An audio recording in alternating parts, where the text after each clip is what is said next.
Hello everyone, welcome to my channel. I am here to help you today. I know you use this video to fall asleep, so before that, like the video and subscribe to the channel. Also, where are you from and what time are you watching? Now get comfortable and relax. Case 1. She was used to being in the spotlight. Millions knew her name. Her image was instantly recognizable, and her life played out for the world to see. To some, she was an inspiration. To others, an object of admiration or envy. But no one truly knew her. No one saw what was hidden behind the perfect picture. Mercedes Moore lived in a world where fame brought opportunities, but also risks. Among her followers were not just fans, but those who believed they had a right to her attention. One of them was convinced he knew her better than anyone. One of them decided their meeting was inevitable. Now her phone was silent. Messages remained unread. From the outside, everything looked the same, but inside, a nightmare was unfolding. Janae Gagné was born in 1987 in Los Angeles to Mark and Janetta Gagné. Her parents were known for their discipline and structure, traits shaped by their military background. They met while serving in the armed forces, but after getting married, they decided to leave that life behind and focus on building a business. Their ultimate goal was to open a restaurant, which later became their life's work. Janae was the eldest child, and in time, she became the older sister to two younger girls. She maintained a warm and trusting relationship with them. Her parents raised their daughters in an environment of discipline, but without excessive strictness. They instilled a sense of responsibility, while also encouraging independence and initiative. This approach shaped Janae's entrepreneurial mindset from a young age. From early childhood, she was energetic, curious, and had an easy way with people. Her outgoing nature kept her in the center of attention, and her natural charm and confidence made her popular among her peers. She was persistent. Once she set her mind on something, she wouldn't stop until she achieved it.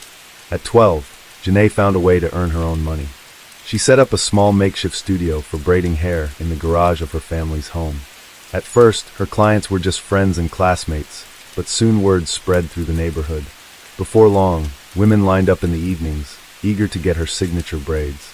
This small business gave Janae her first taste of financial independence, but her carefree childhood came to an abrupt end when she turned 14. Her parents decided to separate, and the divorce was anything but smooth. Conflicts and arguments followed, leaving a lasting impact on Janae. In the end, her father moved to Texas, a decision that shook her to her core. She remained in Los Angeles with her mother and sisters, but now her life was split between two worlds. Part of her time was spent with her mother, the other with her father, regularly traveling back and forth between states. This period had a profound impact on her personality. She became more short-tempered, withdrawn, and sharp in her responses. Her school performance declined, and tensions with her mother escalated. To her parents, it seemed like typical teenage rebellion, but in reality, Janae was struggling to cope with the breakdown of her family. Over time, the strain in her relationship with her parents began to ease.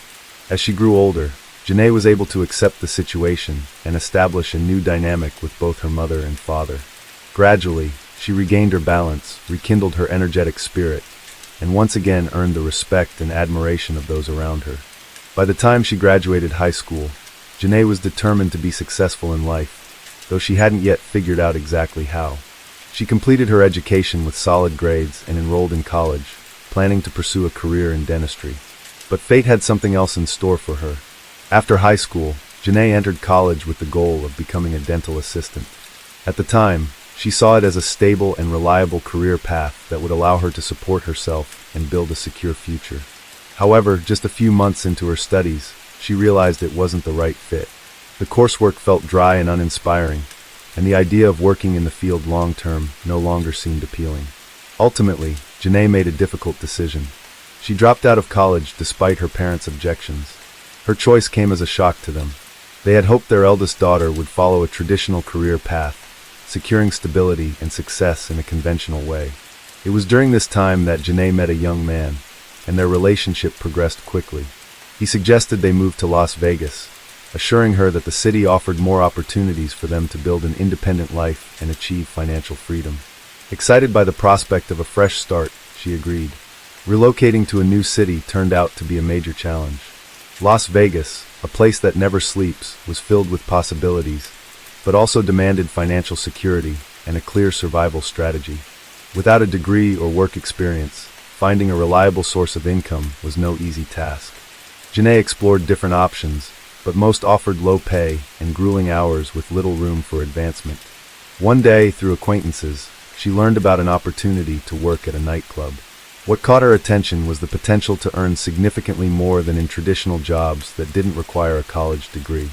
Despite her initial doubts and hesitations, her difficult financial situation pushed Janae to give it a try. Her first few shifts weren't easy. She wasn't sure if this line of work suited her, and she felt uncomfortable and uncertain. However, she quickly realized that her earnings outweighed her concerns. On average, she was making around $5,000 a week, enough to cover rent, enjoy a comfortable lifestyle, and even start saving. Over time, her perspective on the industry shifted. What had initially seemed like a temporary solution gradually became an intentional career move. She started to see that working in the entertainment industry wasn't just about making money. It was also a way to build valuable connections. Many club patrons were wealthy individuals, celebrities from the music and sports industries, and successful entrepreneurs. Janae observed how other women in her field used their work as a stepping stone to bigger opportunities. However, her family reacted negatively to her decision. When her parents found out what she was doing, it caused tension and disappointment. They couldn't accept the fact that Janae had turned away from a traditional career path in favor of a profession they viewed as questionable. Disagreements on the topic led to frequent conflicts, straining their relationship. Her family tried to convince her to return to a more stable and socially accepted career. But Janae stood by her decision. She emphasized that she was making a conscious choice, was happy with her life, and was earning well. But that wasn't enough for her parents. In their eyes, their daughter had given up a promising future in favor of an easy but unrespected source of income. Over time, the pressure from her family lessened. They realized that Janae was firm in her choices and had no intention of changing her lifestyle. However, the gap in how they viewed her career remained unresolved. For Janae, this period was a turning point. She had gained financial independence and confidence in herself, allowing her to shape her future on her own terms. Now she had access to opportunities she never had before, marking the beginning of her rise to broader recognition. While working in the entertainment industry, Janae understood that in order to advance, she needed to create a striking and memorable image. It was during this time that she came up with the stage name, Mercedes Moore. The new name had to sound bold, command attention, and set her apart from others. The experience she gained in her early nightclub jobs helped her develop a strategy for building her personal brand. She focused on working in venues that attracted a wealthier clientele, where the pay was higher and the networking opportunities were greater. Gradually, she began receiving invitations to exclusive establishments in Las Vegas. These high-end clubs were known for their elite atmosphere, often frequented by well-known public figures. Working in these exclusive venues opened new doors for Janae. She started meeting wealthy and influential people, and soon received invitations to private events. Over time, her social circle expanded to include well-known public figures. These connections helped her realize that she could use her appearance, lifestyle, and network to attract a larger audience. She saw the potential of social media as a tool for self-promotion and personal branding. Janae began actively growing her online presence, focusing primarily on Instagram, while also utilizing Snapchat and Twitter. Instagram proved to be the ideal platform for showcasing her image and lifestyle. Her popularity skyrocketed. Followers were captivated by her looks, luxurious lifestyle, and connections to celebrities. As time went on, Janae started appearing in the stories and posts of well-known personalities, further boosting her audience. Before long, her Instagram account reached 3 million followers. She had now become a recognizable figure in the influencer world. This new status allowed her to generate income through brand collaborations, sponsorships, and promotions that aligned with her image. This phase of her life marked a major transition. Janae was no longer just a woman working in the entertainment industry. She had become a media personality, someone people followed, talked about, and watched closely. As her social media fame continued to grow, Mercedes Moore started thinking about how to turn her massive following into a stable source of income. Sponsored content brought in money, but relying on platform algorithms and advertiser demands came with limitations. She wanted a way to take full control of her earnings and build a more direct connection with her audience. During this time, she took notice of OnlyFans, a platform that allowed content creators to sell exclusive material to subscribers for a monthly fee.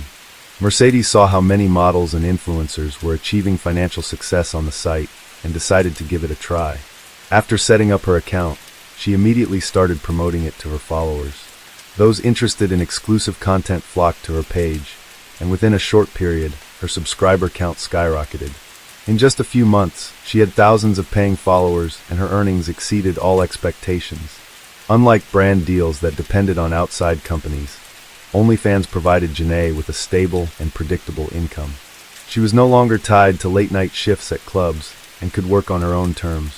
Financial independence allowed her to make decisions that once seemed out of reach. As her earnings grew, Janae was able to completely step away from the entertainment industry. Her primary source of income was now online. She created content, managed her social media presence, and built her personal brand. Leaving the club scene was a conscious and significant decision for her. She no longer wanted to depend on clients, rigid schedules, or the demands of a nightlife-driven career. This newfound stability also had a positive impact on her personal life. Around this time, she began a relationship with a man who was not involved in show business or the entertainment world. He preferred to stay out of the public eye, and their relationship developed away from media attention and fan speculation. Those close to Mercedes noted that she seemed calmer and more self-assured.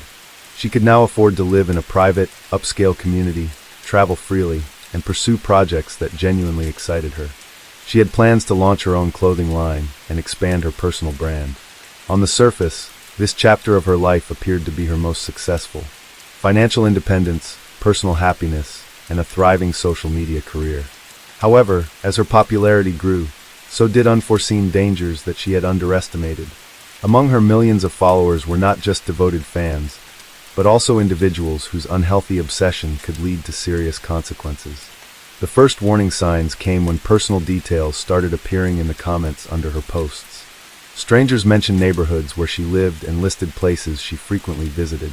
At first, it seemed like a coincidence, but soon, things spiraled out of control. One user went as far as publicly posting her home address. This quickly became a serious problem. Soon after, messages containing threats, inappropriate requests, and persistent demands for meetings began flooding her inbox. And then, strangers started showing up at her house. Some arrived with gifts, hoping to get her attention. Others simply stood outside her gates, waiting for a glimpse of her. In some instances, people even rang her doorbell, asking to be let in. Initially, she dismissed these incidents as isolated events, but the situation kept escalating. Unknown individuals began lurking near her residence, waiting by her parking area, and following her movements. She started noticing the same cars parked nearby at different times of the day. Her lifestyle changed. She started going out less and became more cautious with her social media posts. Janae no longer tagged her location, avoided showing details of her home's interior, and took extra steps to prevent anyone from figuring out where she lived. The sense of security she once had was gone. Now, every knock at the door made her anxious, and unexpected noises put her on edge.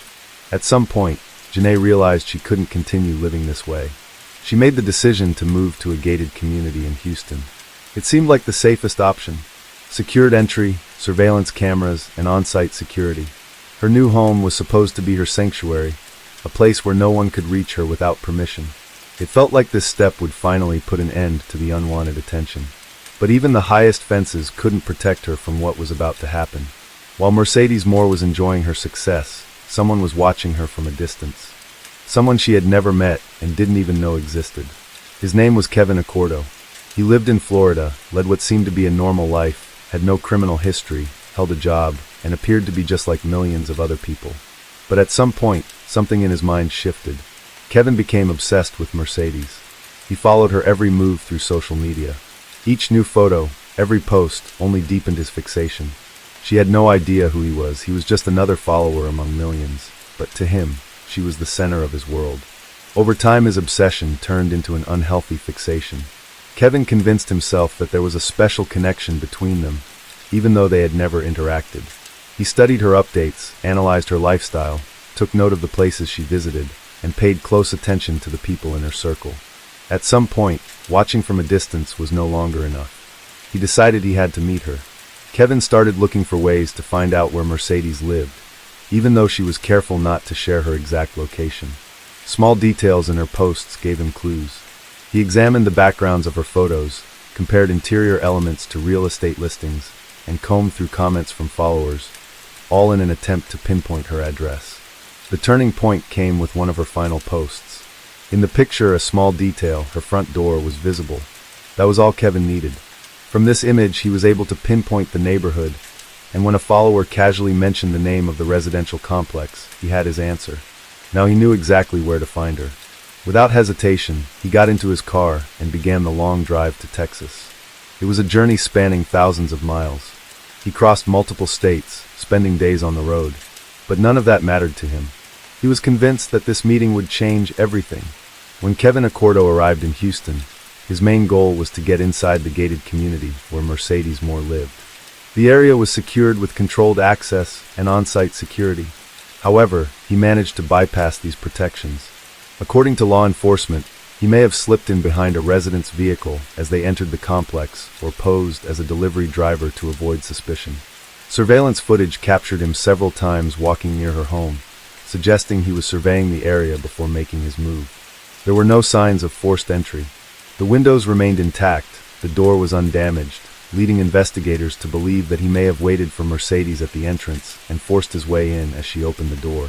Another possibility was that he had learned of a scheduled package delivery and used it as an excuse to get her to open up. Once he was inside, the situation took a deadly turn. The attack was swift and violent. The evidence suggested that Mercedes fought back with everything she had. Bloodstains on the walls, floor, and furniture painted a picture of a desperate struggle. She resisted until the very end, but Kevin had the physical advantage. Her injuries told the story of a brutal assault. Bruises and deep marks covered her body, indicating a sustained and aggressive attack. The trauma suggested that she had suffered severe blows to the head. There was no firearm found at the scene, but authorities determined that the cause of death was asphyxiation. Kevin had likely grabbed her by the neck and refused to let go until she stopped moving. After committing the crime, he did not leave. He stayed inside the apartment for 3 days. For 72 hours, he lived in the home of the person he had taken from this world. He slept in Mercedes' bed, ate from her refrigerator, and used her personal belongings. His fingerprints were everywhere. His presence was imprinted in every room. During those 3 days, he also left writings on the walls, mirrors, and doors. They were scribbled in red lipstick, a collection of disjointed phrases. Some expressed regret, others hinted at betrayal, and there were cryptic messages about Mercedes allegedly wearing another man's ring.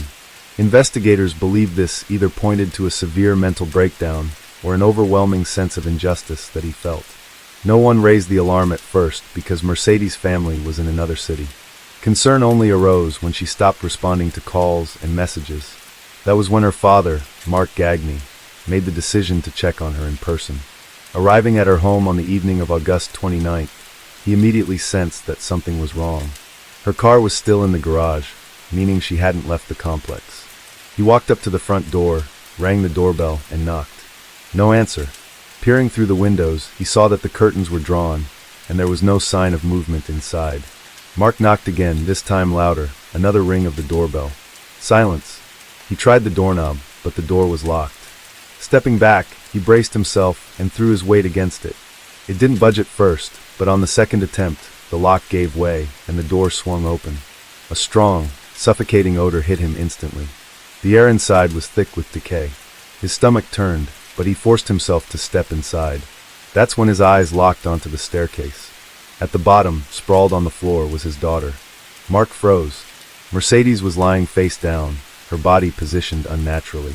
Her clothing was stained with dried blood, her skin pale, her lips tinted with a bluish hue. Mark couldn't move, couldn't look away.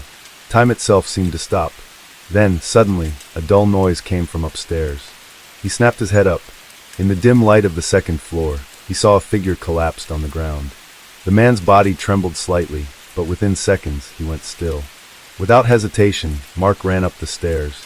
Inside one of the rooms, on the floor in a pool of blood, lay a man with a lodged in his chest. He was still alive, but his eyes were already losing focus. Mark didn't recognize him. He had never seen this person before. Looking around, he noticed the same red writings covering the walls, mirrors, and doors. Lipstick scrawls, uneven and smeared, with erratic lettering that seemed to come from a deeply disturbed mind. Among the messages, "I'm sorry. I was deceived.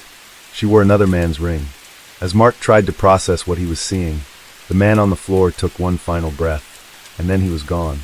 Police arrived just minutes after receiving the call. As investigators surveyed the scene, they identified the deceased as Kevin Accordo, a Florida resident with no prior criminal record and no history of legal trouble. It was confirmed that he had spent 3 days in the house after committing the crime.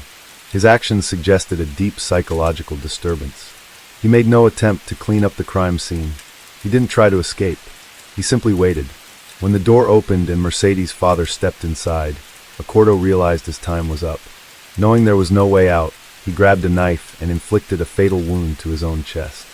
Paramedics attempted to save him, but he passed away on the spot. The investigation confirmed that Kevin had never met Mercedes. They weren't acquaintances, had never spoken, and had no personal connection. The only link between them existed entirely in his mind. Piece by piece, police reconstructed what had happened. A man had stalked her through social media, tracked down her location, traveled thousands of miles to find her, broken into her home, taken her life, and then lived in her space as if she were still there. The truth was finally uncovered, but it changed nothing. As news of Mercedes Moore's tragic death made headlines, the public reaction was immediate. The case sparked widespread discussion, quickly gaining traction in both mainstream media and social platforms. But almost as soon as the news broke, misinformation followed. False reports flooded the internet. Some sources claimed her passing was due to an overdose of prohibited substances, while others stated she had died from COVID-19. Speculative articles circulated rumors about her health, suggesting she had a serious illness, and that complications had led to her death. Then came an even more bizarre theory, one that alleged Mercedes had lost her life during an intimate encounter. This rumor gained traction after unverified claims surfaced about how her body had been found. None of these rumors were based on fact. Official sources quickly dismissed the false narratives, confirming that her death was a result of a premeditated crime linked to stalking.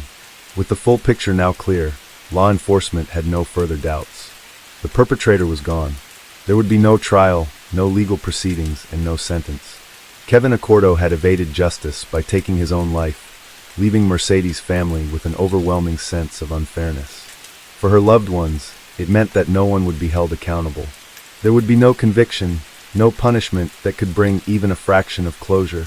All that remained were scattered pieces of evidence, signs of struggle, the cryptic writings on the walls, and questions that would never be answered. Her family was devastated. Mark Gagne, her father, was the first to see her lifeless body. The trauma of that moment never left him. He spoke openly about how his mind constantly replayed that night, walking into his daughter's home and finding her gone. Her younger sisters lost more than a sibling. They lost their guiding figure, the person they looked up to. Her mother struggled to cope, crushed by the weight of what had happened. Despite their grief, the family made a decision.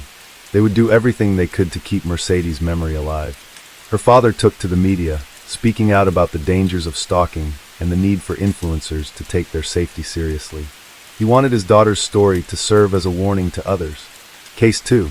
The way children react to witnessing a serious crime can vary greatly depending on their age. Such traumatic events often lead to a range of psychological consequences, including withdrawal, heightened anxiety, aggression, or complete emotional shutdown. In these moments, it is crucial for a son or daughter to hear from trusted adults and understand that the frightening incident is over and that they are now safe. But what happens when two young sisters witness an act of extreme cruelty against their own mother?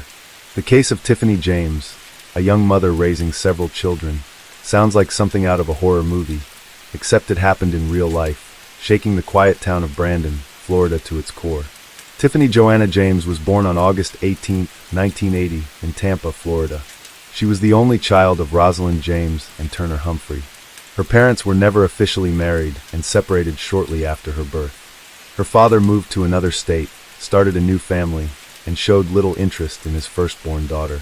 Many years later, as an adult, Tiffany took the initiative to find him. They talked, and she reassured him that she held no resentment or hard feelings, expressing a desire to stay in touch. Through this reunion, Tiffany met her half-siblings and their families. They quickly bonded, forming warm and supportive relationships. As for Rosalind, she focused on her personal life and left Tiffany in the care of her own parents. Despite having both biological parents, Tiffany was effectively raised by her grandparents. Her mother visited occasionally, but did not take an active role in her upbringing. Instead, it was her aunts, Barbara and Vicky, and her grandmother, Bua, who took on the responsibility. They made sure Tiffany attended preschool and school, encouraged her achievements, and supported her in every way possible. Tiffany was a bright student with a passion for literature and a natural, creative flair. She dreamed of opening her own beauty salon one day, aiming to become the best in the industry in her city. She was social, well-liked, and effortlessly stylish. With her striking looks and confidence, she always drew attention, and young men found her irresistible. During high school, Tiffany began dating a boy named Derek Andrews. He was just a year older than her, but at the time, both believed their love would last forever. In her senior year, Tiffany became pregnant. On July 26, 1998, she gave birth to their first child. A baby boy they named Derek Jr. Her plans for college had to be put on hold as she devoted herself fully to motherhood.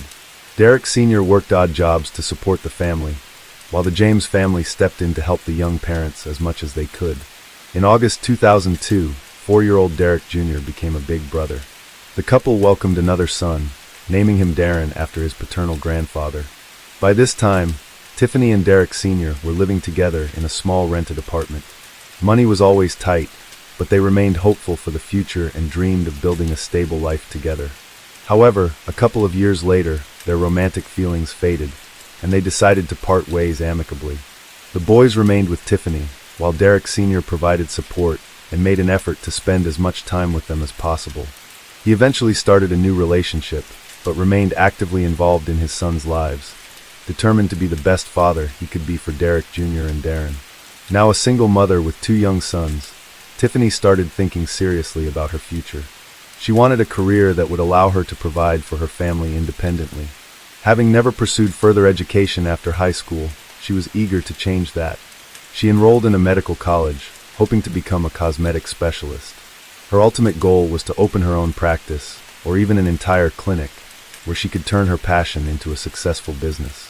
While studying, Tiffany moved back into her grandparents' home, since managing both tuition and rent was too much of a financial burden. Her family also stepped in to help care for her sons whenever she was at work or in class. After completing her education, the young mother secured a job at a prestigious private clinic, working as an assistant to a well-known doctor. She was earning a steady income and steadily advancing in her career. For a while, it seemed like everything was finally falling into place. However, Tiffany deeply missed having a strong, supportive partner, someone she could rely on during tough times. In early 2007, Tiffany met a man named Daryl Williams by chance. He was 14 years older than her and already had 3 grown children from a previous relationship. Despite the significant age difference, it didn't stand in the way of their romance. If anything, Tiffany saw him as a mature and reliable man who was truly ready for a committed relationship. Their relationship progressed quickly, and before long, 27-year-old Tiffany found out she was pregnant again. The news came as a complete surprise to both of them. Nevertheless, they were happy, and Daryl immediately proposed. Tiffany gladly accepted, but there was another unexpected twist. During a routine checkup, she discovered she was expecting twins. In March 2008, Tiffany gave birth to twin girls, whom she named Diamond and Dania. This joyful milestone brought a new sense of excitement into her life. She devoted herself entirely to her family, spending every free moment with them. She loved taking her children to events, exploring new activities together, and creating special memories. Tiffany also had a passion for dressing up her daughters, often styling them in coordinating outfits that made them look like they had stepped straight out of a fashion magazine. Her older sons were active in sports, participating in baseball, track, and swimming, while the twins were enrolled in dance classes and rhythmic gymnastics from an early age. As the years passed, the children grew, but Tiffany and Daryl never officially married. Over time, their relationship began to unravel. They drifted apart and struggled to understand each other. Tiffany soon realized that Daryl was not the person she had once believed him to be. Their relationship finally came to an end when she discovered that he had been unfaithful. Without hesitation, she packed up, took her children, and left. After separating from Daryl, Tiffany moved with her family to the peaceful town of Brandon, Florida. The community was known for its excellent infrastructure, low crime rates, and affordable housing, seemingly the perfect place to raise a family and start anew. Determined to build a stable future, Tiffany completed a hairstyling program and secured a job at one of the best salons in town. She quickly gained a loyal clientele and became known for her talent and creativity. With big dreams of one day opening her own salon, she began scouting potential locations to rent. Her skill, ambition, and growing reputation made her one of the most sought-after stylists in the area, setting the stage for a promising career ahead. The single mother of four moved into a spacious rental apartment in a newly built residential complex, located in one of the best neighborhoods in town. Nearby were a school, a dance studio, and a large sports center, everything she needed to provide her family with a comfortable and fulfilling life. By 2012, her sons had grown more independent and often helped care for their younger sisters. Around this time, Tiffany decided to reconnect with her father and her half-siblings. She traveled to Alabama to find them, and from that moment on, their family bonds were restored. They kept in touch regularly, visited each other for holidays, and their children quickly became close. Life was coming together. Her finances had stabilized, she was surrounded by loved ones, and she felt secure in the future. Yet despite all of this, Tiffany, a young, ambitious, and attractive woman, longed for romance. She still believed in love and hoped to meet a man who would not only love her, but also embrace her family as his own. A man with whom she could build a strong, happy home. In 2014, Tiffany launched her own small business, which she was successfully growing. That same year, at 34 years old, she reconnected with a man named Ben, someone she had known in her youth but hadn't seen in nearly 15 years. Their unexpected meeting at a shopping mall marked the beginning of something special, though at first they kept their relationship private. Ben was also a single parent, recently settled in Brandon with his 2 young children. At first, he and Tiffany met as friends, sharing coffee and deep conversations, but when he finally confessed his feelings for her, Tiffany felt like the happiest woman in the world and admitted she felt the same. Their relationship blossomed, and their families fully supported their union. Tiffany was on cloud 9, eager to cherish this new happiness without rushing things. She kept their romance low-key, sharing details only with her closest friends and family. She didn't post pictures of them together on social media, but she was gradually preparing for a big change. They had decided to move in together and create a home as one family. On October 1st, 2015, Tiffany shared a mysterious yet romantic post on her personal social media page. It was a photo of 2 intertwined hands, one male, one female, both wearing wedding bands, with a Bible in the background. The caption read simply, "Yes." With this post, she hinted at her engagement, but chose to keep her fiancé's identity a secret for now. Tiffany and her family always went all out for Halloween. She and the kids planned their costumes in advance, carved pumpkins into glowing lanterns, and then ventured out to collect treats from their neighbors. By this time, Derek and Darren were old enough to celebrate the holiday with their friends, while the younger twins, Diamond and Dania, still enjoyed trick-or-treating with their mom. Since they lived in a large apartment complex, walking door to door wasn't as exciting. Instead, they headed to a nearby neighborhood filled with single-family homes, where Halloween decorations turned the streets into a festive wonderland. Families dressed in costumes roamed from house to house, and generous homeowners stocked up on candy to ensure no one left empty-handed. It was supposed to be a fun and carefree night, but no one could have predicted what was about to unfold. That evening, a local woman was home alone, settling in to watch a horror movie to match the spooky atmosphere of the holiday. Outside, the streets were quiet. Most families had already returned home for the night, and she wasn't expecting any more trick-or-treaters. Around 9 p.m., she dozed off on the couch with the television still on, when a sudden, thunderous noise jolted her awake. It sounded like an explosion. At that very moment, her front door, which she had forgotten to lock, swung open. Alarmed, she quickly got up to close it, but what she saw on her doorstep froze her in place. Standing in the doorway was a figure dressed entirely in black, wearing a hockey mask, just like the one from the Friday the 13th horror movie franchise. But instead of wielding a machete, this person was holding a shotgun. For a brief second, it felt like she had stepped into the middle of a movie set or some elaborate Halloween prank. She stood there in shock, uncertain of what to do next. Then, her gaze dropped to the ground, where she noticed a woman lying at the stranger's feet. The woman was writhing in pain, struggling to move. The masked figure stared down at her for a few seconds, then raised the weapon once more. Terrified, the witness bolted for her door, slamming it shut just as two more deafening blasts echoed through the night. She collapsed onto the floor, covering her head with her hands, fearing she might be the next target. But then silence. The eerie stillness was interrupted only by a faint tapping on the window. At first, she ignored it, too afraid to move. But when the knocking came again, she cautiously inched toward the window and, against her better judgment, peered outside. Standing there was a young girl, her face streaked with tears. Without thinking about her own safety, the woman immediately rushed to the door to help. Outside, she spotted another young girl nearby, sitting on the ground in shock, hugging her knees tightly. Without hesitation, she pulled both of them into the house, locked the door, and grabbed her phone to call the emergency services. By then, other neighbors had also heard the commotion and called the authorities. When first responders arrived, they found a woman lying in a pool of blood on the pavement. Despite her critical injuries, she was still alive. Paramedics did everything they could, but on the way to the hospital, she succumbed to her wounds.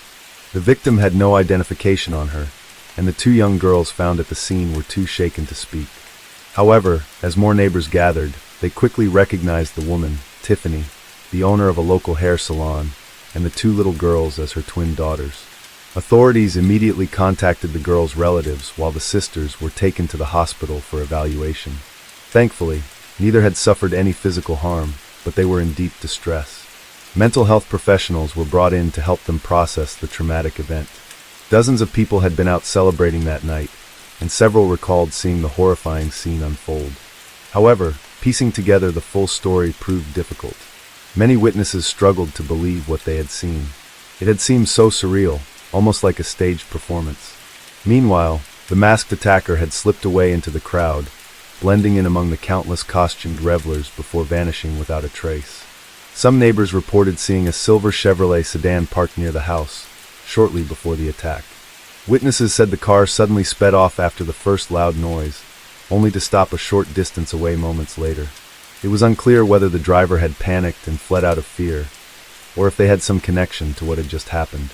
Unfortunately, no one had noted the license plate, and no one could confirm if the driver was a man or a woman. To make matters more challenging, there were no security cameras in the area that could have captured the incident. Creating even a rough description of the suspect proved impossible. They were completely covered, wearing a full-body costume, a hood, a hockey mask, and gloves. Because of this, none of the witnesses could determine even basic details like gender or race.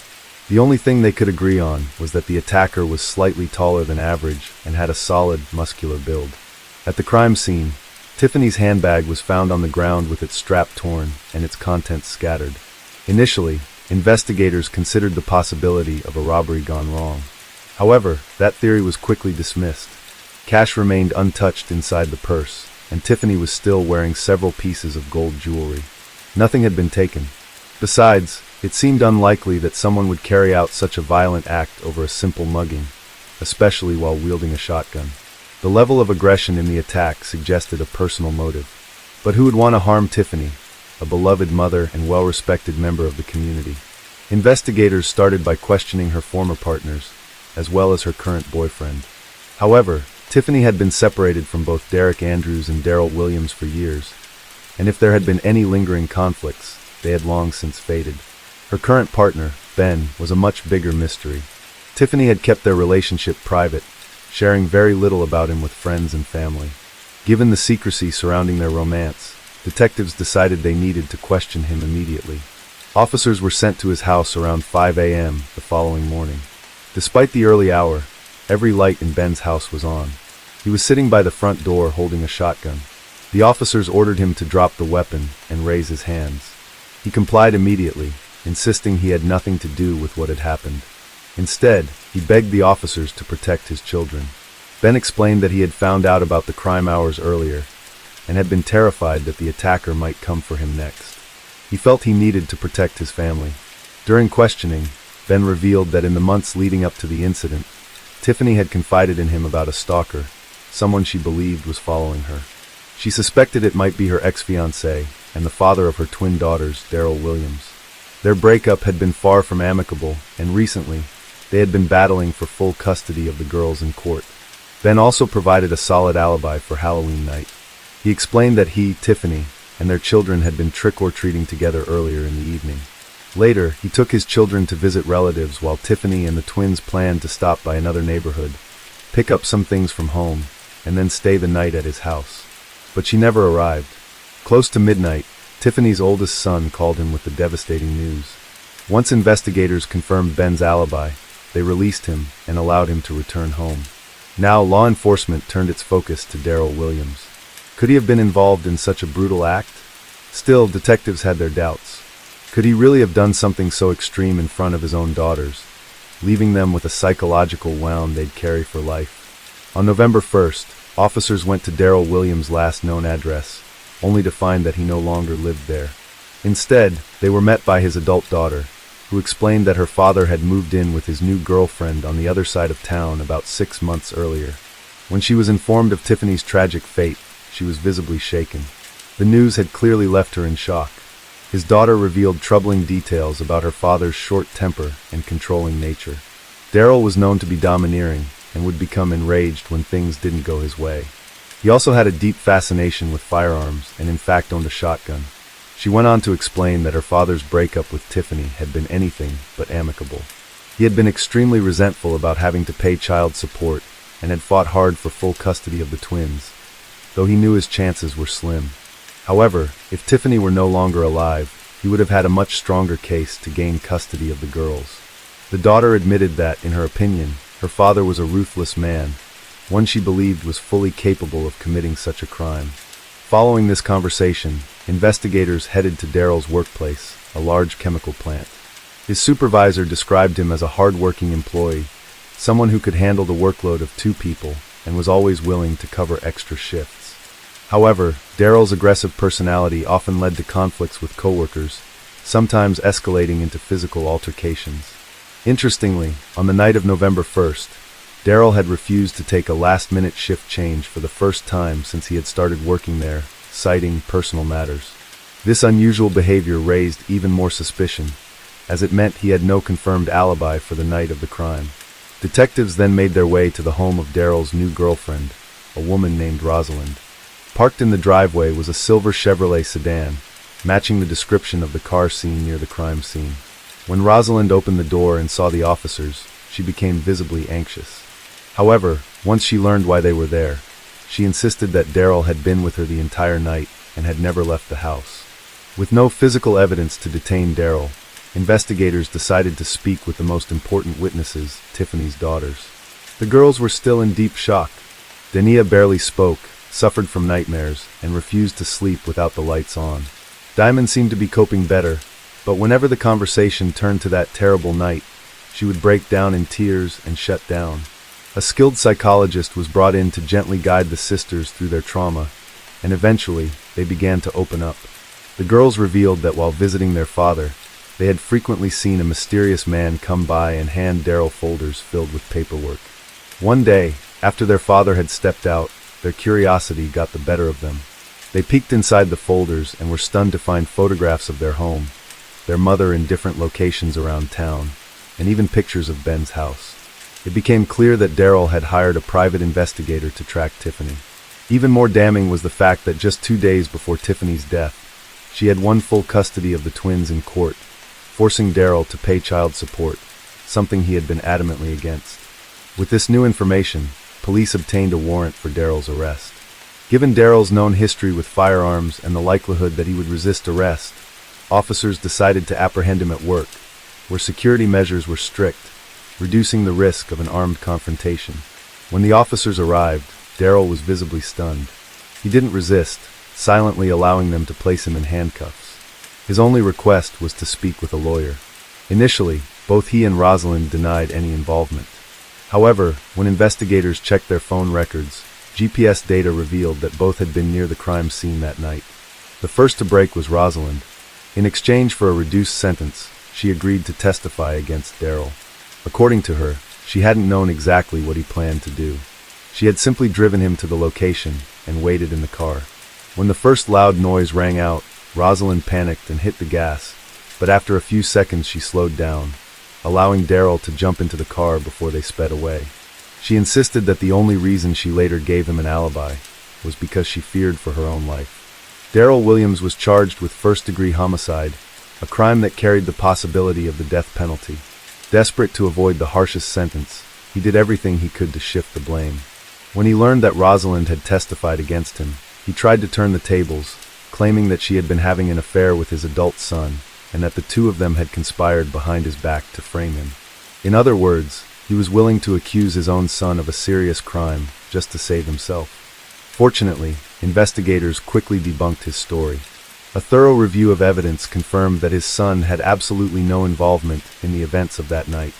With no other options left, Daryl eventually agreed to a plea deal to avoid the death penalty. In April 2017, at the age of 49, he was found guilty and sentenced to 50 years in prison. He would not be eligible for parole for at least 25 years. Makes a difference. Case 3. Human life is a precious gift, something that can never be bought or restored. Unfortunately, the true weight of this realization often comes with age. Yet some people see life as something they can put a price on, taking it without hesitation in pursuit of quick and reckless gain. The story of a young girl named Sofia Martinez sent shockwaves through the quiet city of El Paso, and soon after, the entire nation. She went to a party and then vanished without a trace. Later, the horrifying truth would leave everyone in disbelief. Sofia Maria Martinez was born on November 14, 1981, in El Paso, Texas. She was the family of Juan and Lourdes Martinez. Her parents had immigrated to the United States from Mexico in the late 1970s, searching for a better life. They worked multiple jobs to provide their daughters with everything they needed. Sofia was raised alongside her two sisters, older sister Dulcinea and younger sister Marianne. The girls were always close, forming a strong bond from an early age. When Sofia turned 12, tensions in the family became apparent, and in 1995, her parents divorced. The sisters stayed with their mother, who later remarried a successful man named Iladio Lucio, and had 2 sons with him.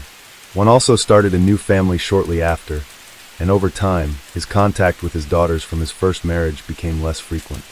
Sofia never held resentment toward her father, and she formed a wonderful relationship with her stepfather. She grew up to be kind, outgoing, and compassionate, often helping her mother with the younger children and becoming a true support system for them. She shared a deep bond with her younger sister, and they were best friends. At 15, Martinez started working part-time as a sales associate at a local mall, saving up a considerable amount of money over the years. She had always dreamed of owning a car, specifically a bright red sports Pontiac. Her mother and stepfather knew about her dream, so when she turned 18, they gifted her the remaining amount she needed to buy it. In November 1999, Sofia finally drove her brand new car off the dealership lot, a car she had admired for so long. She took great care of it, keeping both the interior and exterior spotless and driving cautiously. The car was her pride, and she never let anyone else drive it.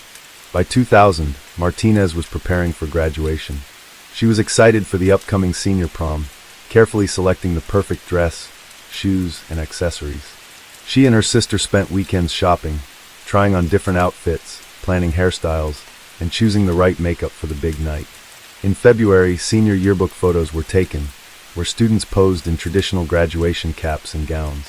Sofia was beaming with happiness, eagerly looking forward to starting college.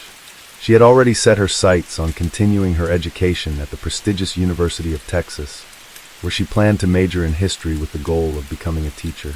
But tragically, her dreams would never come true. Sofia had always been surrounded by friends, but she had never been in a serious relationship. She prioritized school and work over dating, and while she occasionally accepted invitations from young men interested in her, none of those encounters turned into anything meaningful. In early March, her coworker Justin, who worked with her at the mall, suggested setting her up on a blind date with a good friend of his. After some hesitation, she agreed, and they scheduled the date for the evening of Friday, March 10th. They chose a popular nightclub in town, one of the few venues that allowed entry to those 18 and older, unlike most places that required patrons to be 21. On the evening of March 10, 2010, Sofia rushed home after school, eager to get ready for her blind date. She tried on at least 10 different outfits, stepping out each time to hear her family's opinions. In the end, they all agreed that she looked best in a bright red evening dress. It flattered her figure while remaining elegant and not overly revealing. She applied makeup, styled her hair into soft curls, slipped on a pair of heels, and grabbed a small clutch bag. The final touch was her favorite perfume, a scent she absolutely loved. By 10 o'clock, she was fully ready. She stepped into the living room in full glam, giving one last twirl to show off her look. Her family was in awe, certain that Sophia could win over any guy. She, in turn, promised to be home by no later than 2 in the morning, since she had a scheduled work shift at the mall on Saturday. No one was particularly worried. She was responsible and always kept her word. At 10:10 p.m., with a bright smile, Sophia left the house, slid behind the wheel of her beloved red Pontiac, and waved to her family watching from the window. None of them could have imagined that this would be the last time they saw her alive. The next morning, her younger sister, Marianne, peeked into her room and immediately noticed something strange. Sophia wasn't there, and her bed wasn't just neatly made. It looked untouched. It seemed like she had already left for work, but her employee badge was still sitting on the vanity, and her usual work shoes were in the corner by the closet. Marianne told their mother, and at that moment, the phone rang. It was Sophia's employer, calling to report that she had never shown up for her shift, something that had never happened before. Now, her family was truly alarmed and unsure of what to do next. Sophia didn't have a cell phone, which wasn't unusual at the time, so her family started calling landlines of friends, classmates, and coworkers, but no one had seen her since the night before, and they didn't have the number of the guy she was supposed to meet. They also called local hospitals, fearing she might have been in a car accident. By the evening, with no information on her whereabouts, Lourdes went to the police to report her daughter missing. She brought a recent photo of Sophia and gave a detailed description of what she had been wearing when she left home. She also provided full details about the car she was driving, the chilling discovery in the desert. On Saturday, March 11th, in the neighboring state of New Mexico, a red Pontiac was found abandoned about 100 yards off the highway that connected the two states. The passenger side window had a bullet hole, and inside the car, on the seat, steering wheel, and headrest, were dark, dried stains resembling blood. Experienced officers immediately suspected that a crime had taken place, and that the driver was either seriously injured or worse. The vehicle was taken to a forensic lab for examination. However, since the discovery happened in another state, law enforcement had no immediate connection between the car and the missing girl from Texas. After checking the vehicle's registration, authorities confirmed that the red Pontiac belonged to Lourdes Martinez Lucio from Texas. They contacted her to determine whether the car had been stolen, only to learn that it had been driven by her daughter, who had been reported missing the day before. No one could understand how Sophia's car had ended up abandoned in the desert of a neighboring state or where she might have gone. Lourdes insisted that her daughter deeply valued her car and would never abandon it, which meant something must have happened. One theory was that the vehicle had been hijacked and that Sophia may have been injured, but there was still hope that she could be found alive. However, with no immediate leads, law enforcement was left uncertain about where to even begin their search. The next day, on Sunday, March 12th, a group of teenagers walking near the outskirts of El Paso noticed something bright in the desert and decided to take a closer look. As they approached, they discovered the lifeless body of a young woman in a red evening dress. They immediately ran home to inform their parents, who then contacted the police. Within an hour, forensic investigators arrived at the scene. Officers found the young woman lying on her back, her face so badly disfigured that she was unrecognizable. Her dress was soaked in blood and covered in sand. Although no identification was found, police were nearly certain that they had just discovered the body of the missing girl from 2 days earlier. When the Martinez family was notified that a body had been found in the desert, Lourdes refused to believe it. She was convinced that there had been a mistake, that her daughter was still alive. But all doubts vanished when detectives showed her a photograph that had been recovered from the victim's bra, a picture of Sophia holding her youngest brother. Sophia was known to carry photos of her younger siblings in her wallet, but in her final moments, she had placed one close to her heart. Autopsy results and search for evidence. The autopsy revealed that the cause of death was multiple gunshot wounds to the head. She had been shot 5 times in the face, with one bullet passing through and later being recovered from the sand at the crime scene. The extent of the injuries left her with no chance of survival. In addition to the gunshot wounds, the body showed clear signs of a struggle, severe bruising, and further evidence of physical aggression. The inner surfaces of her thighs were covered in abrasions and bruises, and forensic examination confirmed internal injuries consistent with an assault. DNA analysis also uncovered biological evidence. Defensive wounds on her hands indicated that she had fought desperately for her life, but she had been overpowered. None of her personal belongings were found with her, except for the photograph tucked inside her clothing. Due to the extent of the injuries, DNA testing was required to confirm her identity, as even dental records were of no use. Toxicology reports later confirmed that she had no substances in her system at the time of her death. Near the body, investigators discovered multiple shoe prints, most of them blurred, but one clear impression allowed forensic analysts to determine the size and tread pattern of the sole. Inside the car, authorities found no fingerprints except those belonging to Sophia herself. Her purse was also recovered from the vehicle, but her license, keys, and cash had been taken by the perpetrator. The Martinez family was advised to change their door locks and install a security system, as Sophia's killer had access to her home address from her identification and possessed her keys. Her loved ones followed the recommendations, but they lived in fear, knowing that the person responsible for her death could still be out there and might target someone else. DNA samples obtained from the biological evidence left behind by the attacker were uploaded into the National Criminal Database, but no matches were found. This suggested that the perpetrator had no prior record, making the investigation even more challenging. Authorities also considered the possibility that the suspect was a transient offender, someone who had illegally crossed the border from Mexico, committed the crime, and then fled back, making it even harder to track him down.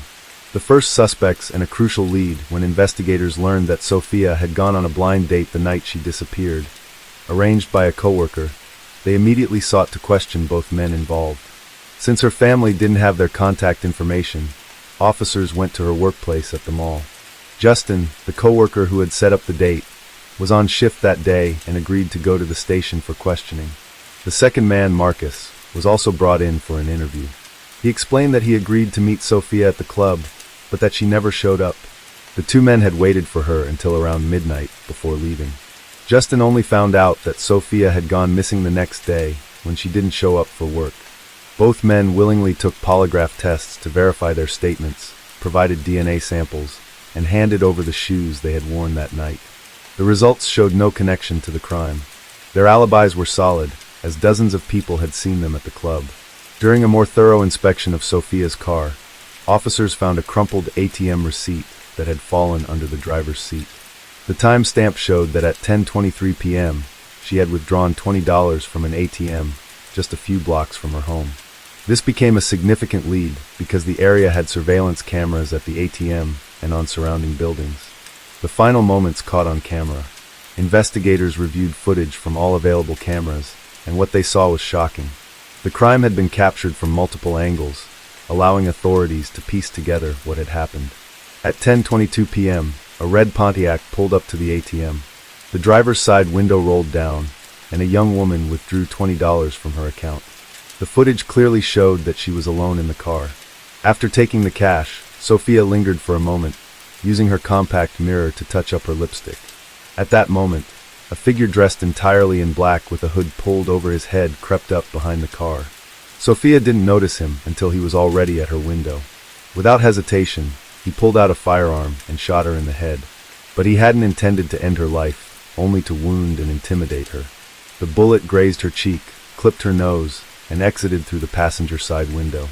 A moment later, the injured Sophia, holding a tissue to her bleeding face, withdrew an additional $200 from her account.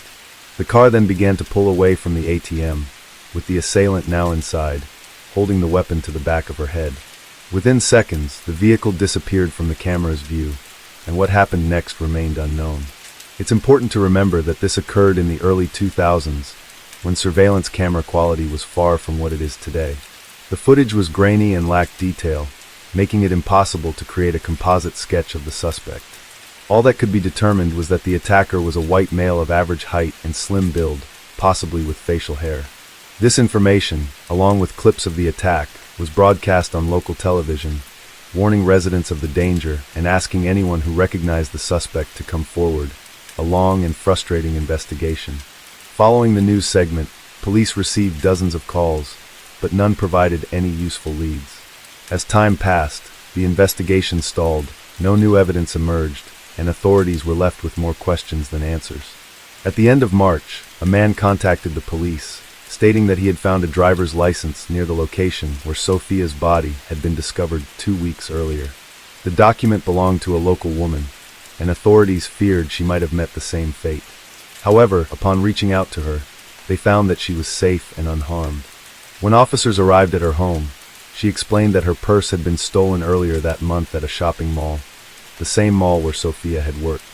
Investigators speculated that the perpetrator might have been stalking potential victims before attacking, and shared this information with the media to warn other women.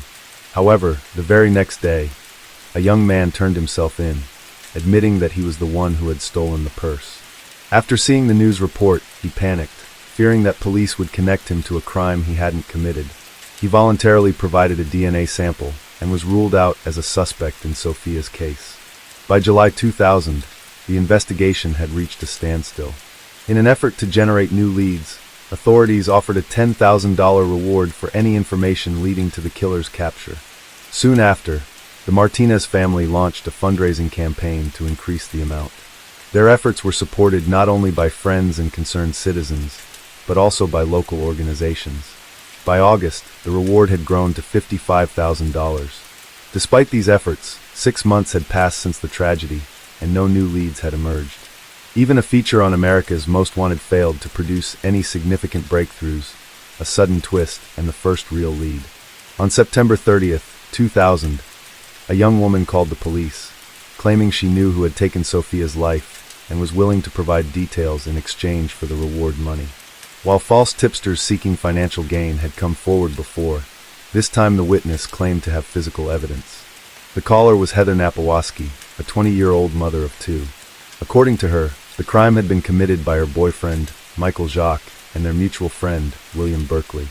As proof, she handed over a severely burned driver's license belonging to Sophia Martinez. Heather stated that she had been too afraid to speak out earlier, fearing retaliation, but with Michael recently incarcerated and no way to support her children, she had decided to come forward, both to help the investigation and to secure the reward.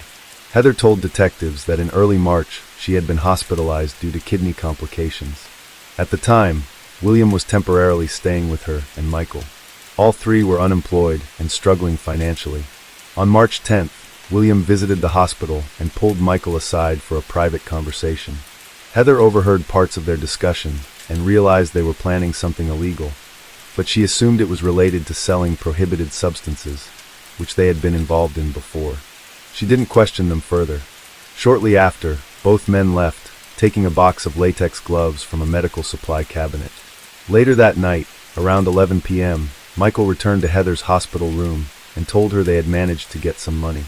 According to Jacques, he had hidden near an ATM and signaled to William when a lone driver pulled up. Once the money was withdrawn, William allegedly approached the vehicle, threatened the driver with a firearm, took the cash, and ordered them to step out of the car. He then got behind the wheel and drove off. Even at this point, detectives knew this version of events didn't align with the actual crime, but for now they let Heather continue her story. After midnight, a nurse entered the hospital room and told Michael that someone was waiting for him downstairs. It was William who said they needed to get rid of the car. The two men left in separate vehicles, drove to the neighboring state, abandoned the Pontiac in the desert, and then returned home in Jacques' car. A day later, Heather was discharged from the hospital. She was anxious, wondering whether the injured person would report the crime to the police.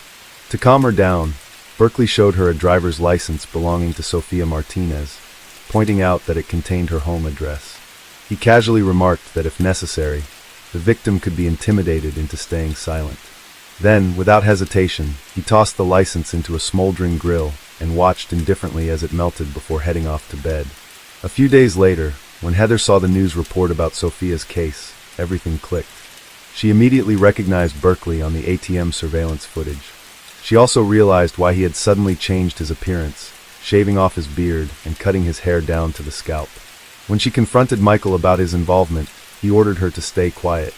Heather retrieved the burned license from the grill and kept it hidden. She also noticed that Michael had a set of car keys with a Pontiac logo keychain, though she didn't know what became of them. In August, Berkeley moved out of their home, and in September, Michael was arrested on charges related to distributing prohibited substances. Only then, feeling safer, Heather decided to tell the truth and make some money in the process. Following Heather's statement, investigators immediately brought in 23-year-old Michael Jacques for questioning. Surprisingly, he didn't deny involvement and agreed to share his side of the story. According to him, he had nothing to do with Sophia's death, but admitted to helping his friend cover up the crime. Michael stated that both he and William were desperate for cash and decided to rob someone at an ATM. When the red Pontiac pulled into the parking lot, Jacques saw that the driver was a young girl and attempted to call off the plan. However, his partner misinterpreted the signal as a go-ahead. Michael was aware that William had a firearm, but claimed he never imagined he would actually use it. The situation escalated within seconds, and before he knew it, the car had sped off into the night. He waited for about half an hour, but when William didn't return, he went back to the hospital to be with Heather. He insisted that he had no idea what had happened to Sophia after that, and denied knowing about the assault and the killing. However, he admitted to helping dispose of the car. He later learned more details, but chose not to turn his friend in, knowing he would also face consequences. One of the key pieces of evidence, a set of car keys, was later found on the roof of Jacques' house, exactly where he had thrown them. The primary suspect, 20-year-old William Berkeley, was arrested in early October at his parents' home. He had no prior criminal record, but those who knew him described a long history of aggression and cruelty.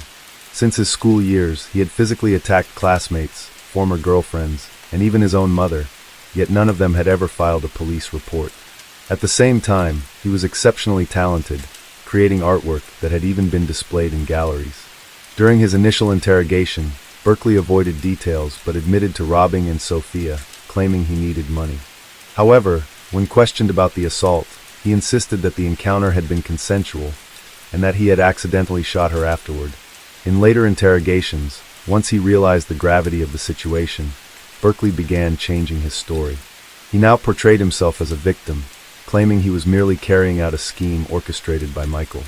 According to him, it was Jacques who had chosen the car, assuming that the owner of a Pontiac would have a sizable amount of money in her account. However, to their disappointment, Sophia only had $220, an amount that, in their eyes, became the price of her life.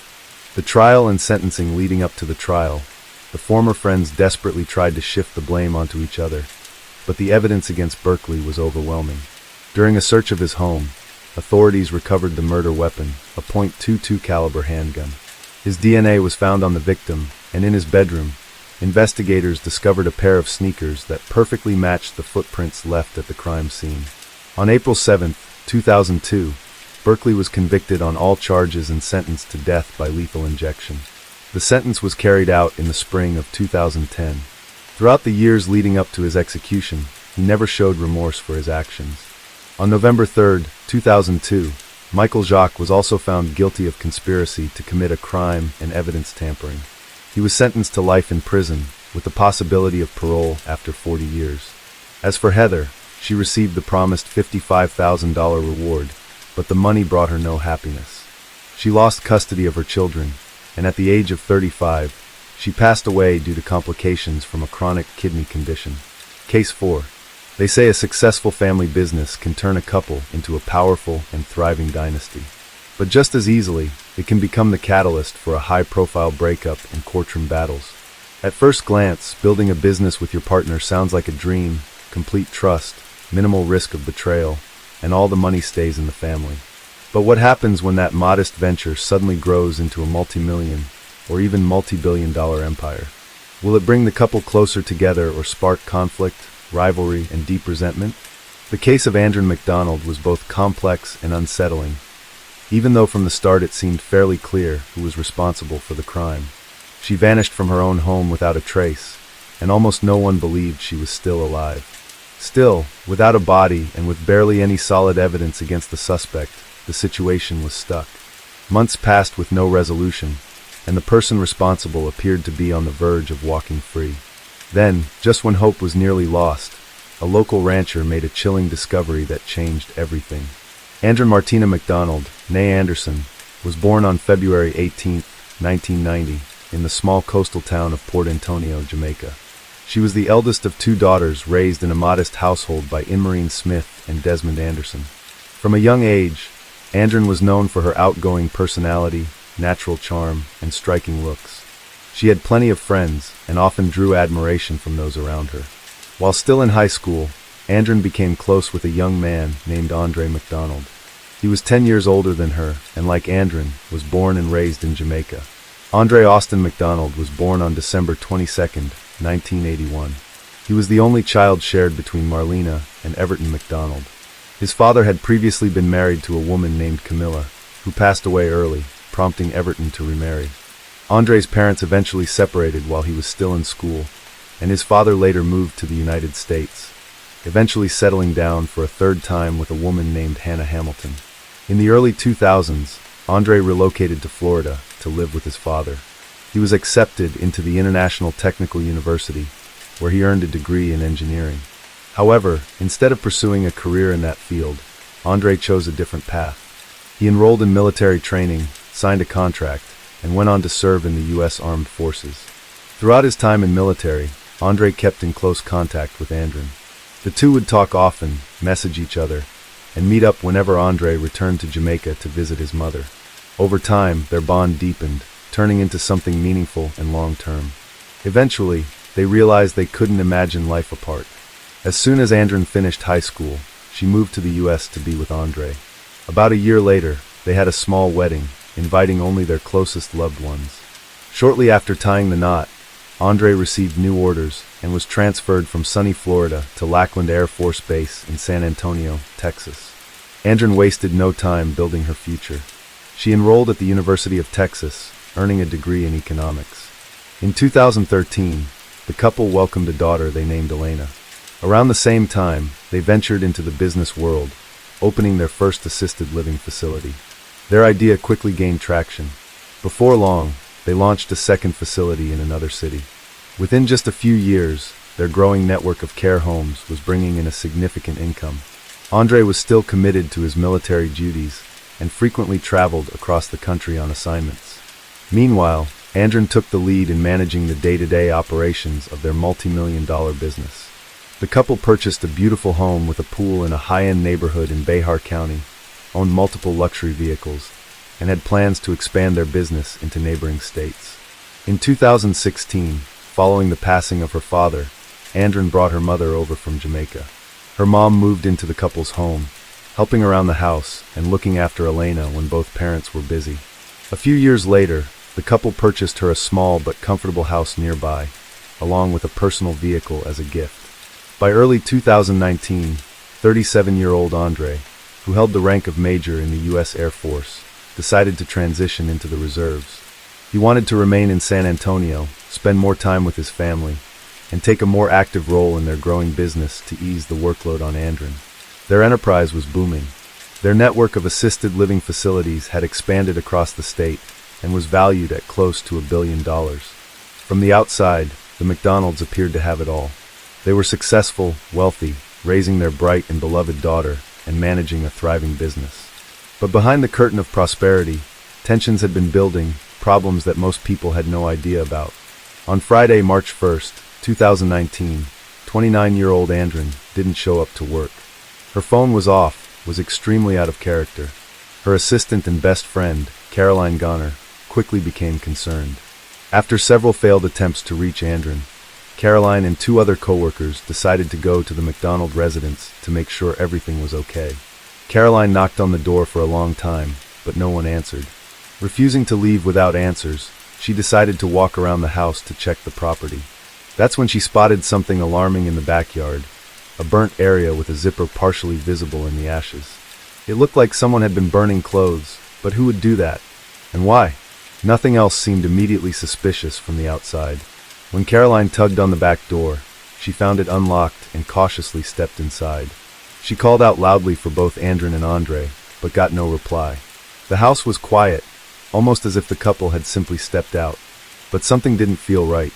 In the bathroom, she noticed strange streaks on the light switch that looked like dried blood. There were also a few dark stains on the floor that raised serious concerns. Caroline captured everything she saw on her phone and called local authorities to report what she had found. Officers quickly arrived and began searching the house. What they discovered only deepened their concerns. The carpet in the master bedroom had been thoroughly scrubbed with what seemed like a large amount of industrial-strength cleaner, the sharp chemical odors still lingering in the air. There were faint, cleaned-up blood spots on the floor and another smear on the doorframe. Detectives suspected the home could be the scene of a serious crime, but the limited traces of blood left room for hope that Andrin might still be alive. Andre wasn't answering his phone, and no one knew where he was. The whereabouts of 6-year-old Elena were also unclear at first, but authorities soon confirmed she was safe, staying at her paternal grandmother's house. All 3 vehicles owned by the couple were accounted for. 2 were parked outside, and the third, a Chevrolet Malibu, was in the garage. It was this car that piqued the officers' interest. It was covered in dust, as if it had recently traveled along dirt roads, and small gravel particles were lodged in the tires. There were no obvious signs of damage or visible blood, but the vehicle's condition was suspicious.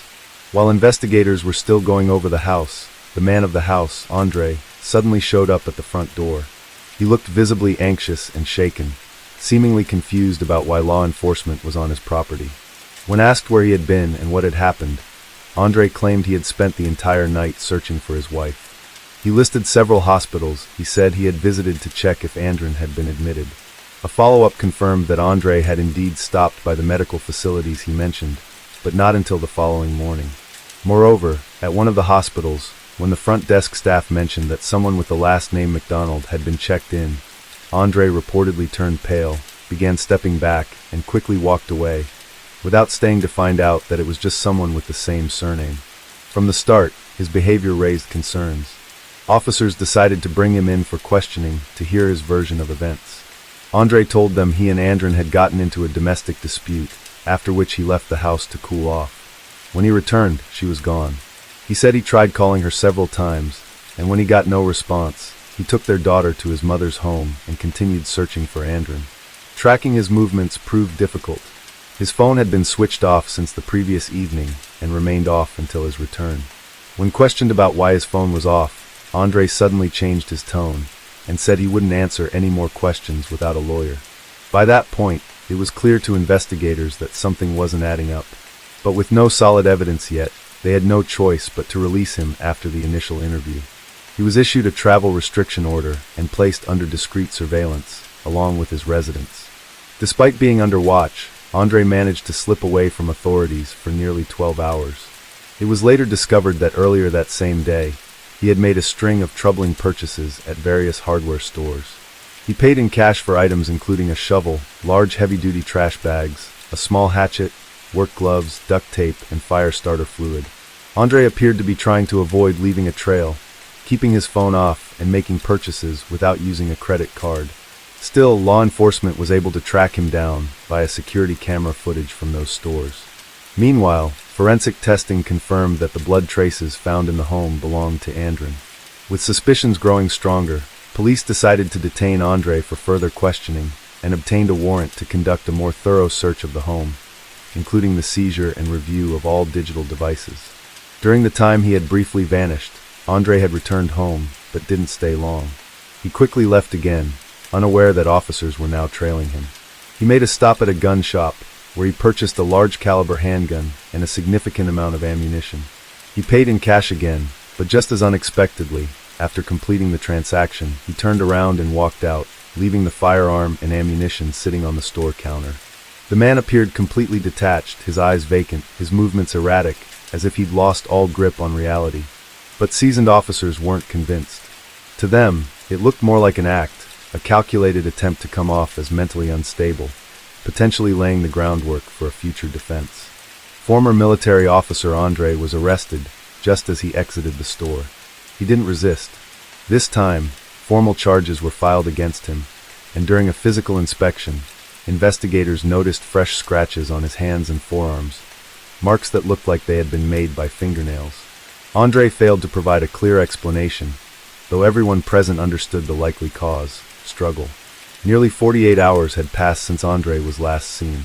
Given the growing body of circumstantial evidence, it was becoming increasingly difficult to believe she might still be alive. A massive search effort was launched, involving law enforcement, volunteers, and hundreds of concerned citizens. Teams combed through the surrounding areas in and around San Antonio, focusing especially on the rural regions of Bexar County, hoping to find anything that could help move the case forward. Unfortunately, nothing useful turned up, not in the fields, not in the wooded areas, and not in the urban zones. Even a full review of the digital devices seized from the home, including a phone and tablet, yielded no promising leads. But when investigators conducted a second, more detailed search of the vehicles and garage, the case took a dramatic turn.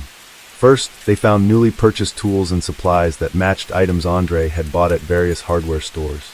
Then, inside the trunk of a Porsche Macan, Andre's car, they discovered an old hammer wrapped in plastic. It had strange, dark stains on it, and several long strands of hair stuck to its head. Forensic analysis confirmed that the hammer bore blood and tissue matching Andre's DNA. The strands of hair were hers too. However, the handle had been wiped clean, no fingerprints. When confronted, Andre denied ever seeing the hammer before and claimed someone must have planted it in his car. Despite the mounting evidence, Andre posted bail, which had been set at $500,000, a sum he paid without delay, and was released shortly after. Once back home, he did not participate in the ongoing search efforts. Instead, he continued to assert the same version of events. The two had an argument he left to cool down, and when he came back, Andre was gone. According to him, he had tried to reach her afterward, sending both voice and text messages. Some of those messages, found on his phone, included emotional pleas, telling her their daughter was crying and asking her to come home. All of them were sent around midnight. After that, the phone was turned off again.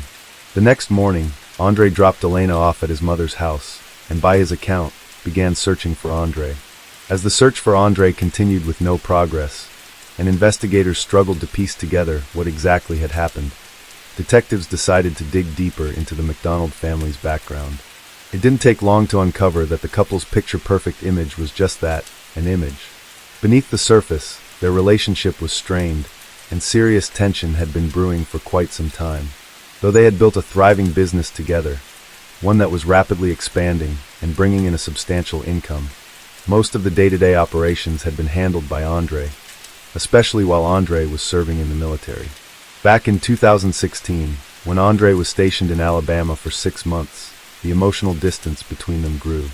Just before he was set to return, Andre messaged him, saying it would be better if they went their separate ways, and that he didn't need to come back. Upon returning home, Andre learned that during his time away, Andre had been in a relationship with a man named O'Brien, someone she had known since her early days in Jamaica. This man had a reputation as a dangerous figure in the local criminal underworld. The two reconnected during one of Andre's visits to the island, and their relationship reignited. He began traveling to Texas to visit her, and the two decided they wanted to be together. The couple filed for divorce. Under Texas law, their assets and business would have to be divided equally, a point of serious contention for both. Andre believed she deserved a larger share since she had been the one managing the operations, while Andre insisted everything was his, as he had funded the initial startup. About 6 months later, the divorce proceedings were paused. It seemed the couple had reconciled, choosing to give their marriage another try for the sake of their young daughter. But despite the outward signs of stability, tensions lingered. Caroline, Andre's closest friend, and the first to raise the alarm after her disappearance, told investigators that Andre had always been controlling and manipulative. He believed the business, the home, and even Andre herself belonged to him, reasoning that he had brought her to the U.S., helped her obtain citizenship, paid for her college education, and financed the launch of their first care facility. Not long before she vanished, Andre confided in Caroline, saying, "If anything ever happens to me, just know it was Andre." Andre had long opposed Andre's trips back to Jamaica, knowing she would meet with her former lover. This was a constant source of conflict between them, but Andre continued to make her own choices. Then, just 2 weeks before she disappeared, Andre discovered that Andre had quietly registered a new company in her name and transferred part of their shared assets into it. That revelation likely felt like a betrayal, and may have been the final spark that pushed everything over the edge. On July 11, 2019, 4.5 months after Andre vanished, local farmer Clinton Clend was walking through his large property on the outskirts of San Antonio. The land wasn't fully cultivated, and some areas had become overgrown. Clinton was surveying the grounds, preparing for future maintenance, when he suddenly caught a strong, unpleasant odor, something unmistakably linked to decomposition. Assuming it was a dead animal, he followed the scent, planning to bury or remove whatever he found. In the tall grass, he first noticed a skull and bones that appeared to belong to a cow. Scattered branches were nearby, but beneath them, he discovered the true source of the odor, a nearly fully decomposed human body. Clinton immediately contacted law enforcement. The remains were recovered and transported to the lab for analysis. The body was unclothed, and aside from confirming it was a woman, there wasn't much else investigators could initially determine. Still, given the timing and location, many suspected this was the missing Andre MacDonald. DNA testing soon confirmed those suspicions. However, due to the advanced state of decomposition, the medical examiner couldn't conclusively identify a cause of passing. Pathologists did note trauma to the jawbone and a fracture at the base of the skull, injuries consistent with being struck by the same hammer previously found in Andre's car. There was another disturbing detail. Much of the woman's hair was missing. At first, this raised eyebrows, but when examiners noticed partial burns on her right hand, they concluded someone had attempted to destroy the body by fire, likely to eliminate evidence. With this discovery, Andre was formally charged with the crime and taken back into custody. Interestingly, the area where the remains were found had already been searched multiple times by both law enforcement and volunteers. But the specific spot was located on private property, behind a fence, about 60 feet from the road, off limits without a warrant, which is why it hadn't been searched earlier. When Andre was informed that Andre's remains had been found, and that the evidence suggested she had suffered blunt force trauma, he suddenly changed his approach. He told investigators he was ready to tell the full story, in exchange for a lighter sentence. After consulting with his attorney, Andre presented a new narrative, portraying himself as a victim of circumstances. He spoke of his wife's infidelity, her efforts to take over their business and run it with her new partner, and most importantly, his fear that she would take their daughter away from him in the event of a divorce. According to Andre had recently brought up the idea of ending their marriage again, and had allegedly threatened to leave him with nothing and take Elena with her. That evening, they had a heated argument. He claimed that Andre became aggressive and started hitting him, forcing him to defend himself. During the struggle, he said she sustained a minor cut. Andre admitted to pushing her, saying she fell, and that he then kicked her multiple times and stepped on her chest to prevent her from getting back up. At that moment, Andre heard footsteps in the hallway and the voice of his daughter Elena calling out for her mom. Panicking, he rushed out of the room before Elena could enter, scooped her up, carried her back to her room, and told her that mom would come check on her later. Andre insisted that when he left the room, Andre was still alive, lying on the floor and only slightly injured. However, when he returned, she was in the same spot, this time unresponsive. He believed that he may have unintentionally caused a fatal outcome by putting too much pressure on her chest during the struggle. Realizing the severity of what had happened, Andre said he panicked. He removed Andre's clothing and burned it in the backyard. Then he transported her body outside the city and left it on private land behind a fence, near the remains of a cow. Later, he returned home and sent multiple texts to Andre's phone, pleading with her to come back, in an attempt to create the appearance that she had simply left after a disagreement. After that, he woke Elena and drove her to his mother's house, asking her to look after her granddaughter while he searched for his missing wife. To further sell the story, he visited several hospitals, pretending to look for Andre. At one point, he nearly fainted when he heard that a woman with the same last name had been admitted. By the time police brought him in for questioning the following morning, they still didn't have strong evidence linking him to a crime, so he was released. Once free, Andre began seriously contemplating how to make sure the body was never discovered. He even considered dismembering and burning it, then scattering the remains in different places. That's why he went out and bought a hatchet, a shovel, fire starter fluid, and heavy-duty plastic bags. The next day, he returned to where he had left Andre, but when the time came, he couldn't bring himself to go through with his plan. Instead, he poured flammable liquid on the body and lit a fire, but it fizzled out quickly, only burning off the hair and partially charring one of her hands. According to Andre, the failure left him in a state of complete despair. In a fit of rage, he grabbed an old hammer from his car and began striking the body before coming to his senses and stopping. He then covered the remains with branches and cow bones. When questioned about why he went to a gun store and bought a pistol and ammunition, only to abandon the items at the counter, Andre claimed he couldn't explain it. He said his mind was clouded, that he hadn't slept in nearly 2 days, and that he was no longer thinking clearly. The trial was delayed significantly due to the onset of the COVID-19 pandemic, with hearings finally beginning in January 2023. The defense team focused on portraying Andre as someone trapped by the circumstances around him. His attorneys argued that Andre and her romantic partner were allegedly conspiring to remove Andre from the picture entirely, so they wouldn't have to split assets during the divorce. Andre McDonald's detailed account of what happened to his wife could never be fully verified due to the advanced state of decomposition in which her body was found. Forensic specialists were unable to determine an exact cause of death, or even confirm whether the injuries had been inflicted while Andre was still alive, or if, as the defendant claimed, he had struck the body with a hammer after she had already passed. What was clear, however, was that for 5 months Andre had remained silent, hoping to cover up the crime and avoid responsibility. In February 2023, to the shock of many, Andre McDonald was acquitted of first-degree charges. Instead, the jury found him guilty of manslaughter and evidence tampering. He was sentenced to 25 years in prison, with the possibility of parole after 15. Full custody of Elena was awarded to her maternal grandmother. In a striking development later that same year, Andre's father, Everton McDonald, was put on trial in Jamaica for the crime of his third wife, Hannah Hamilton. Even more disturbingly, this new investigation brought attention to the suspicious death of his first wife, Camilla, an incident that had long been brushed aside. Authorities now believe that Everton may have been involved in her passing as well.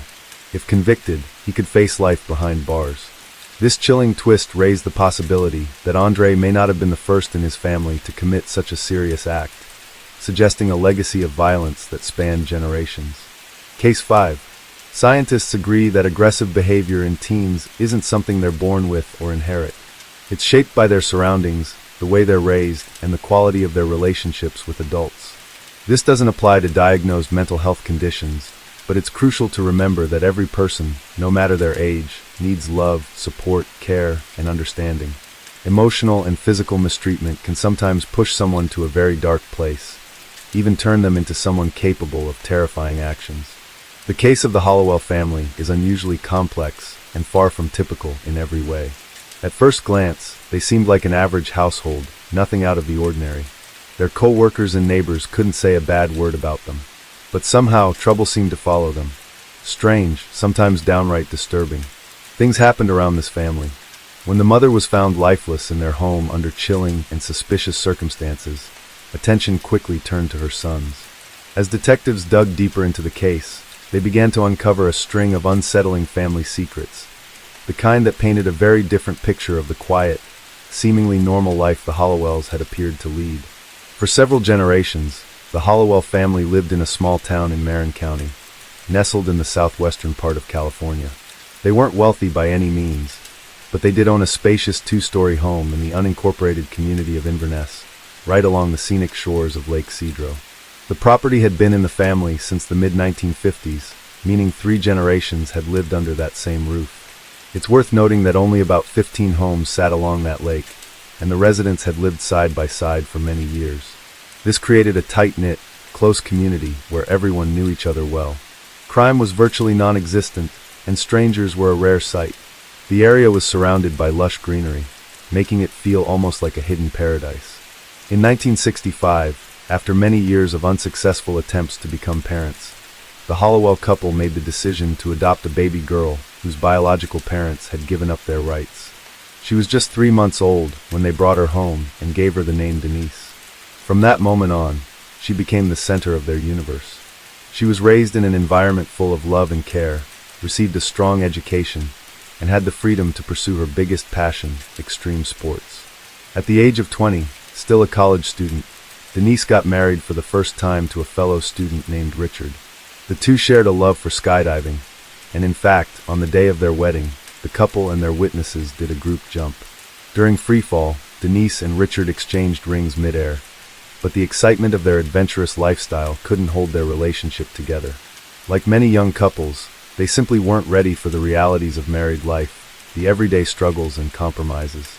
They divorced 2 years after their wedding and eventually lost all contact with each other. In 1998, at 33, Denise got married for the second time. This time, her partner was Benjamin, who was nearly a decade older. The couple hoped to start a family, but Denise was diagnosed with health complications that made pregnancy impossible. Rather than give up on becoming parents, they took a less traditional route. Inspired by Hollywood star Angelina Jolie in 2006, the then 41-year-old Denise and 51-year-old Benjamin adopted a boy named Carlos. He had just turned 4, was originally from Guatemala, and the adoption process had been both costly and challenging. A year later, they adopted another boy, Angel, from Honduras. Another complicated, expensive process that demanded a lot from the couple emotionally and financially. Despite now having 2 sons, Denise and Benjamin's marriage continued to strain. In 2012, they made the decision to separate. After the divorce, the boys remained with Denise, while Benjamin moved to another state. He never stayed in touch and showed no further interest in the boys' lives. By the time Denise's adoptive parents had passed, she inherited the lakefront home on Lake Cedro and made the decision to move there with her sons. She worked as a middle school teacher in Marin County, a modest job that didn't bring in much money, but it seemed to be enough to get by.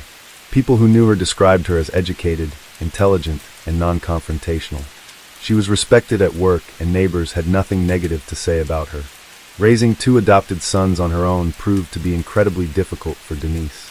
Without a father figure in the picture, the boys began to spiral, and she struggled to keep them in line. Angel, in particular, caused the most concern. Even in elementary school, he refused to follow rules or listen to authority. He often had explosive outbursts and episodes of intense aggression. This wasn't typical mischief or rebellion.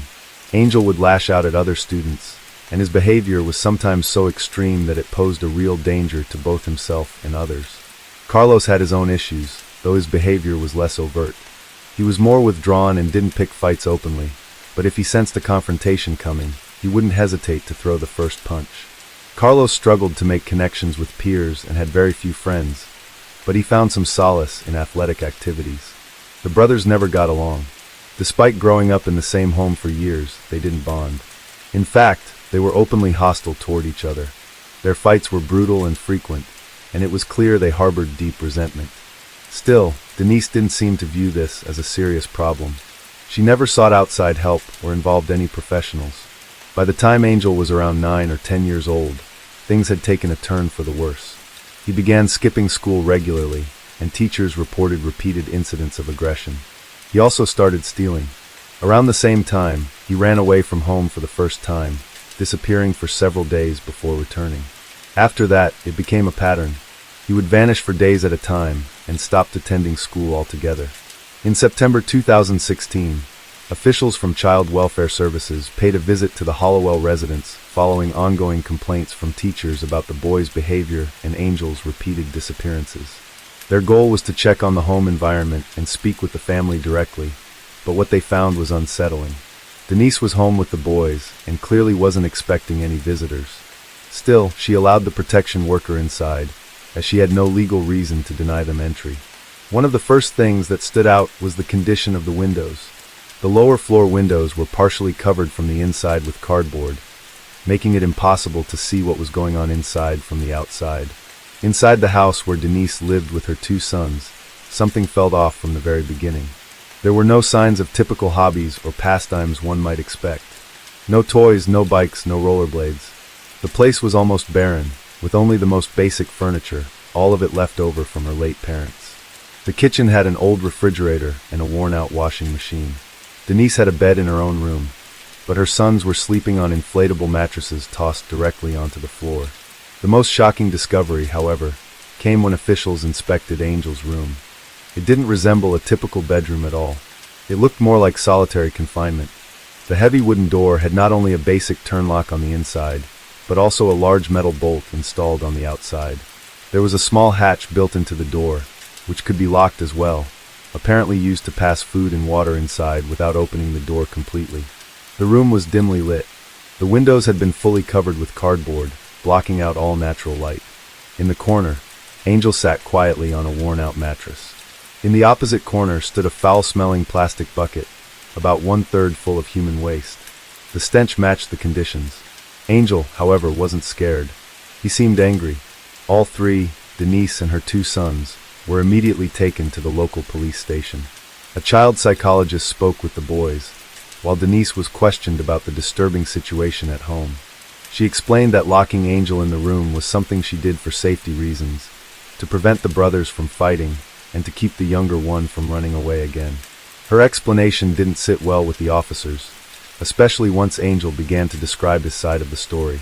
He claimed that Carlos frequently hit him, humiliated him, and even threatened to end his life. Their mother, according to Angel, never stepped in or defended him. Feeling unsafe, he had tried running away several times. After each escape, Denise began locking him in the room, sometimes for days at a time. He said he had no access to a real bathroom and was given only a plastic bucket to relieve himself. Food and water were passed through the small window in the door, which otherwise stayed locked. Following this testimony, Denise was placed under arrest. Authorities decided to temporarily place both boys in protective care while searching for new adoptive families. A judge was expected to determine what would happen next. But then, something unexpected happened. Carlos began defending his adoptive mother. According to Carlos, his younger brother posed a serious risk, not only to himself, but to everyone around him. No one seemed capable of managing Angel's behavior, and their mom, he said, was simply doing what she could to keep everyone safe. Carlos shared that at one point, Angel had brought a knife to school and came dangerously close to harming a classmate. Thankfully, no one was hurt. His account was later confirmed by school staff, who admitted they had covered up the incident at the request of the classmate's parent, who also worked at the school. Carlos continued to defend his adoptive mother passionately, insisting he wanted to go back home and live with her just like before. During every hearing, he stood by Denise and pleaded with the court not to strip her of her parental rights. Other witnesses, including relatives and neighbors, couldn't offer much insight. They all described the Hollowells as a decent family and considered Denise a caring and responsible parent. Eventually, the case seemed to lean in her favor. Denise didn't appear to be guilty of any wrongdoing. It looked more like she was simply overwhelmed and unable to cope with her younger son's deeply troubling behavior. Angel was eventually placed in a psychiatric facility, then transferred to a group home for high-risk youths, and later placed with a new adoptive family. Denise was fully cleared of all accusations and reinstated as Carlos' legal guardian. As he had hoped, Carlos returned to the lake house and resumed what seemed like a normal life. On the evening of July 13, 2019, around 6 p.m., a panicked teenager called Marin County Emergency Services, reporting that his mother had been attacked. The 17-year-old was distraught, pleading for officers and paramedics to arrive quickly. He waited for them at the end of the driveway.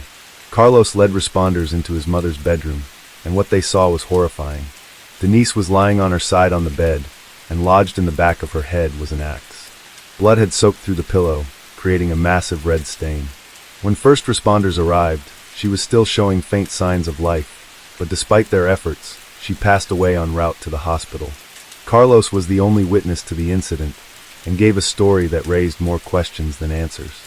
He claimed that earlier that day, he and his mom had attended a relative's funeral in a neighboring town, followed by a memorial meal. They returned home around 4:30 p.m., both exhausted, and decided to lie down for a rest. Carlos said he quickly fell asleep. About an hour later, around 6 o'clock p.m., he woke up to strange noises and the sound of the dogs barking.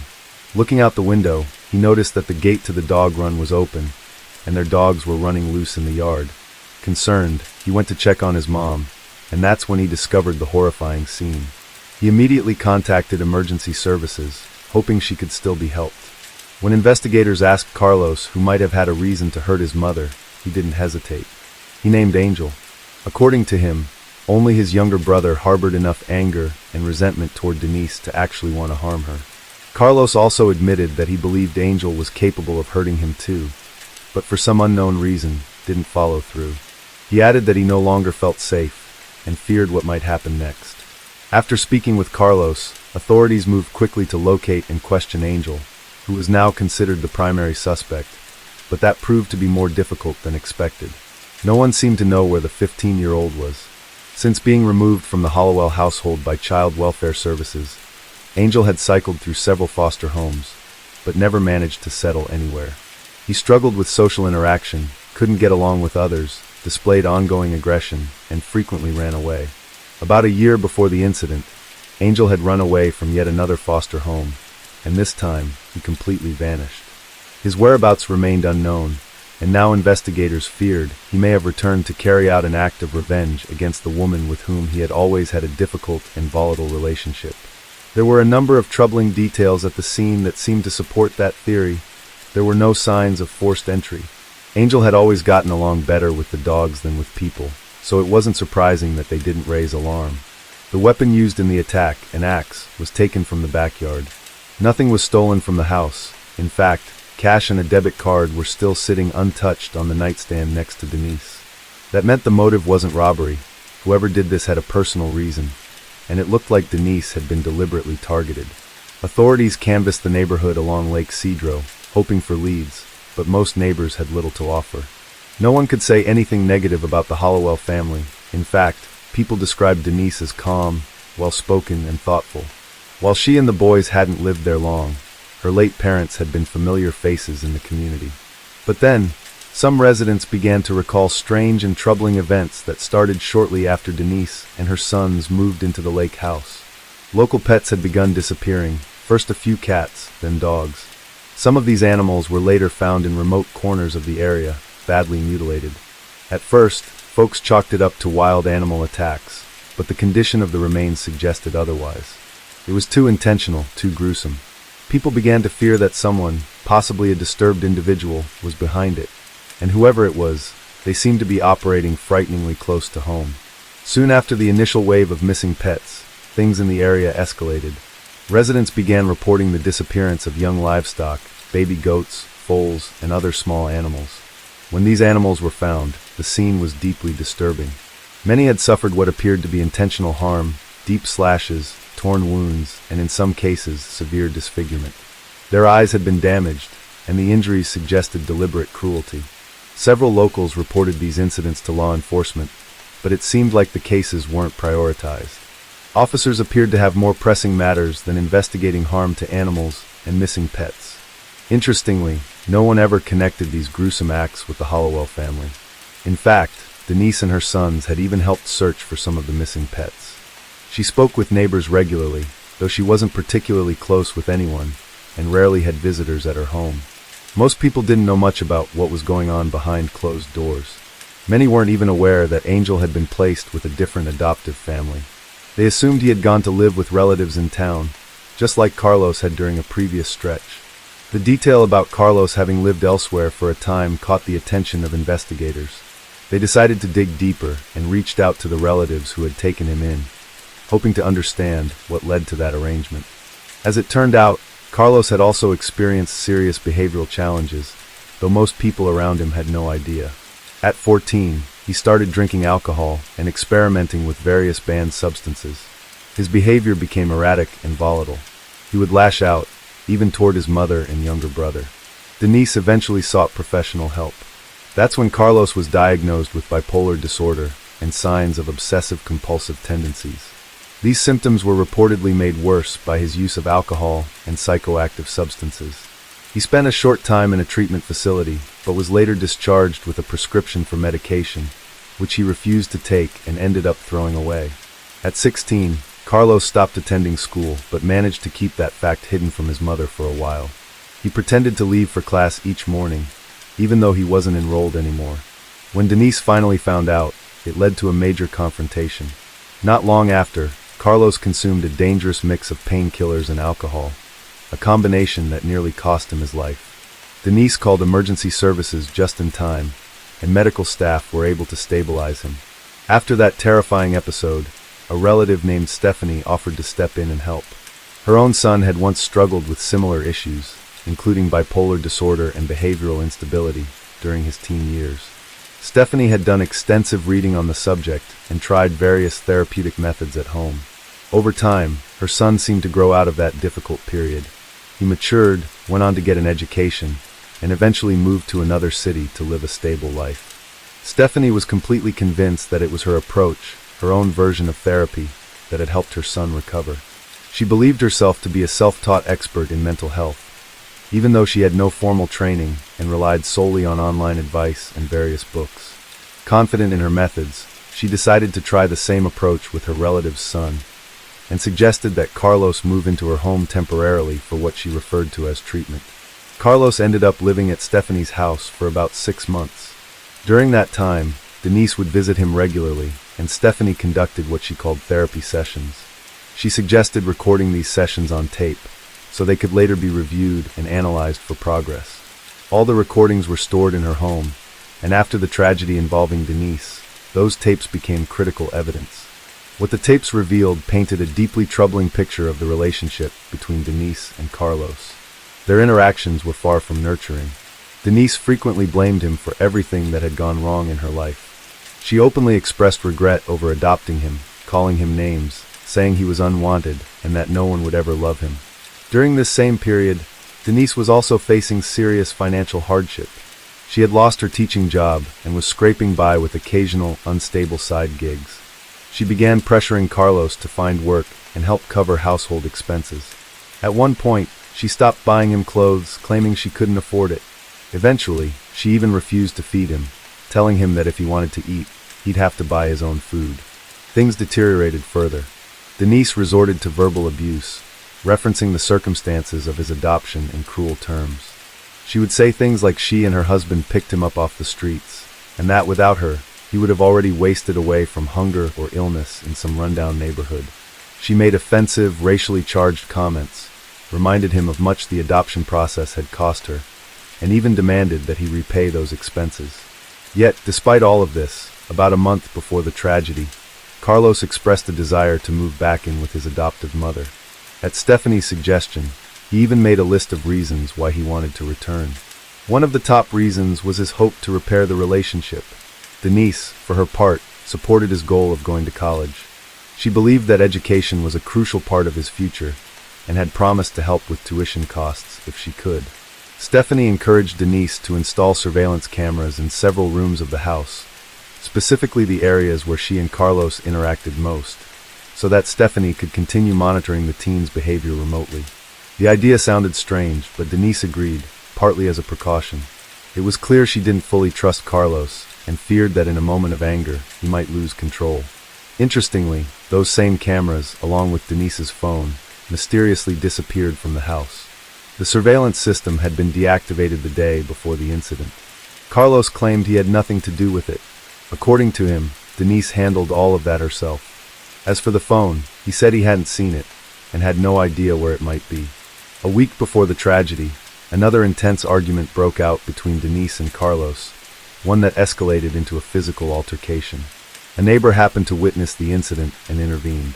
He warned them that if something like that happened again, he wouldn't hesitate to call the police.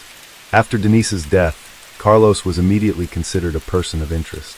However, there wasn't enough concrete evidence to formally charge him at that point. Authorities interviewed him, but ultimately released him. At that time, the primary suspect remained his missing brother, Angel. The day after the incident, a local teen, a neighbor and friend of Carlos, stopped by to offer his condolences. They were around the same age and had a casual friendship, but Carlos didn't appear visibly upset. Instead, he told the boy that all he needed to do was make it through the next 3 weeks until his 18th birthday. After that, he said, he'd sell this cursed house of horrors and leave the area for good. His friend was taken aback by both the words and the unnerving calmness with which they were delivered. He shared the exchange with his parents, who in turn contacted the police. This prompted authorities to bring Carlos in for another round of questioning, but he didn't offer any new information.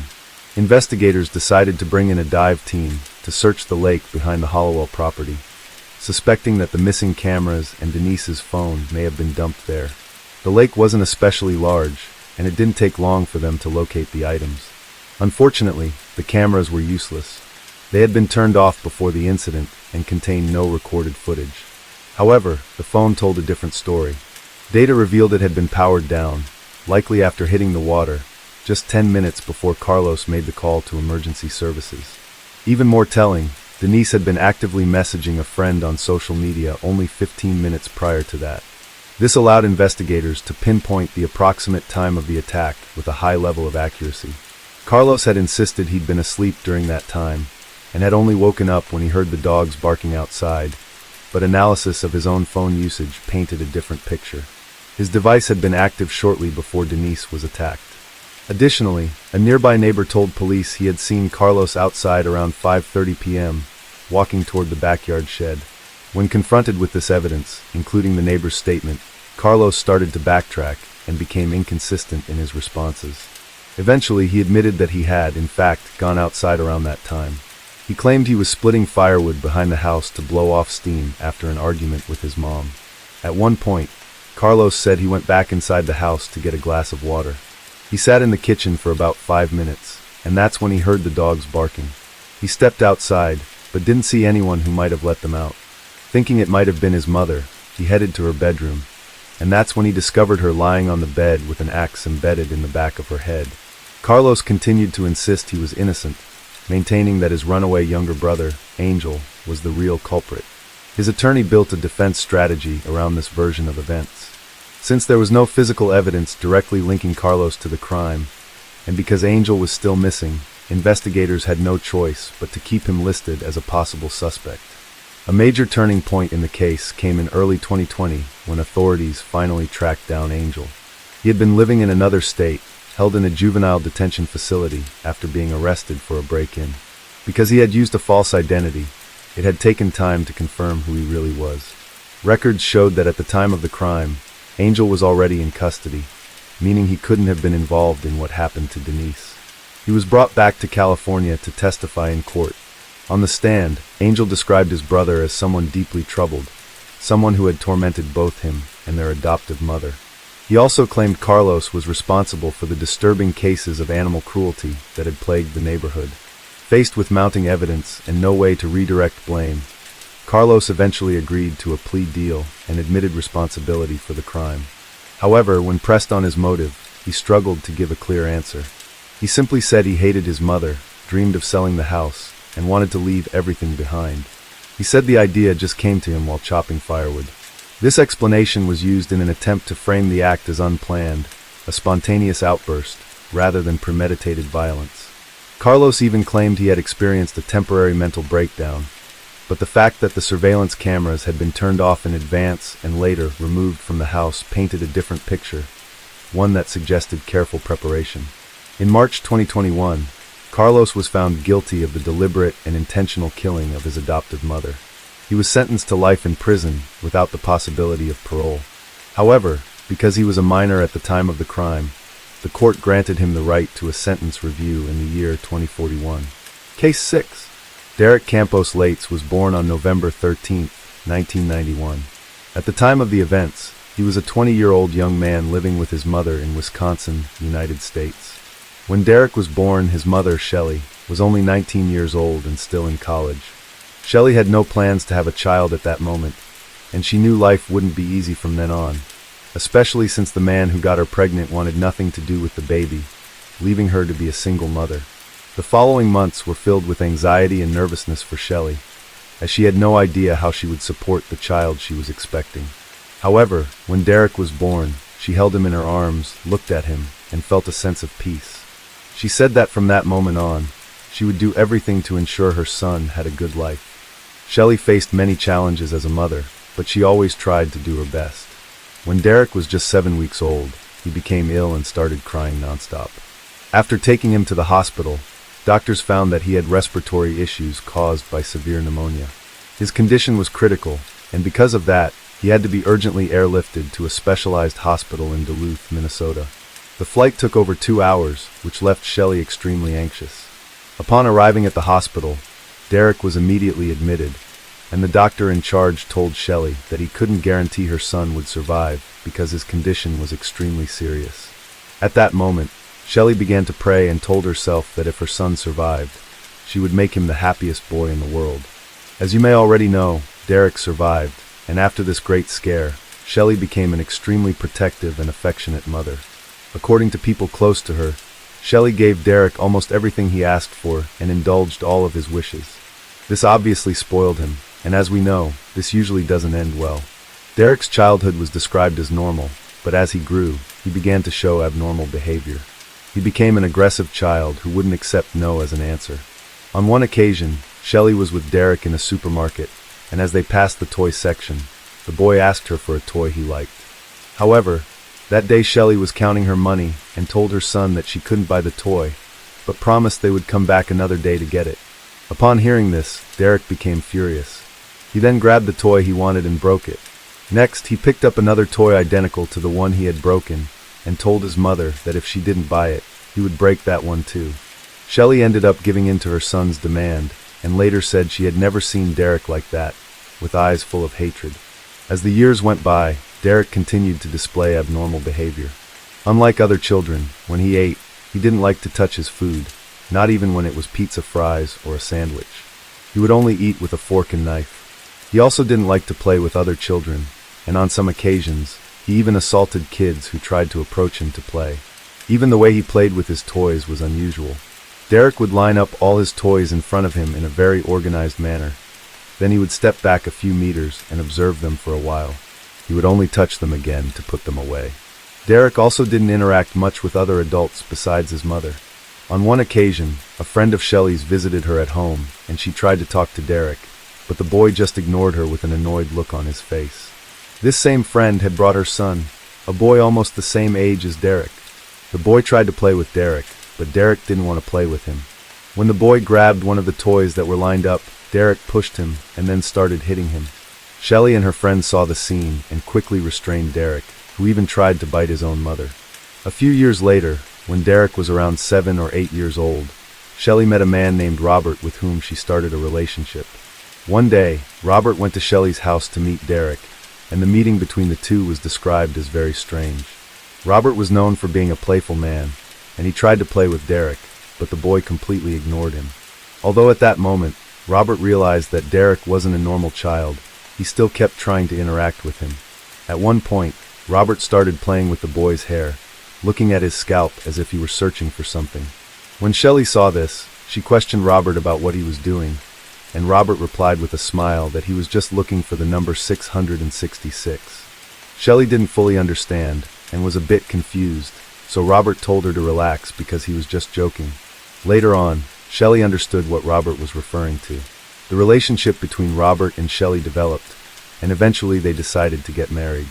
After they married, they moved in together, and Robert started taking care of Derek as if he were his own son. Before that, Shelley had not set any limits for her son, and Derek basically did whatever he wanted.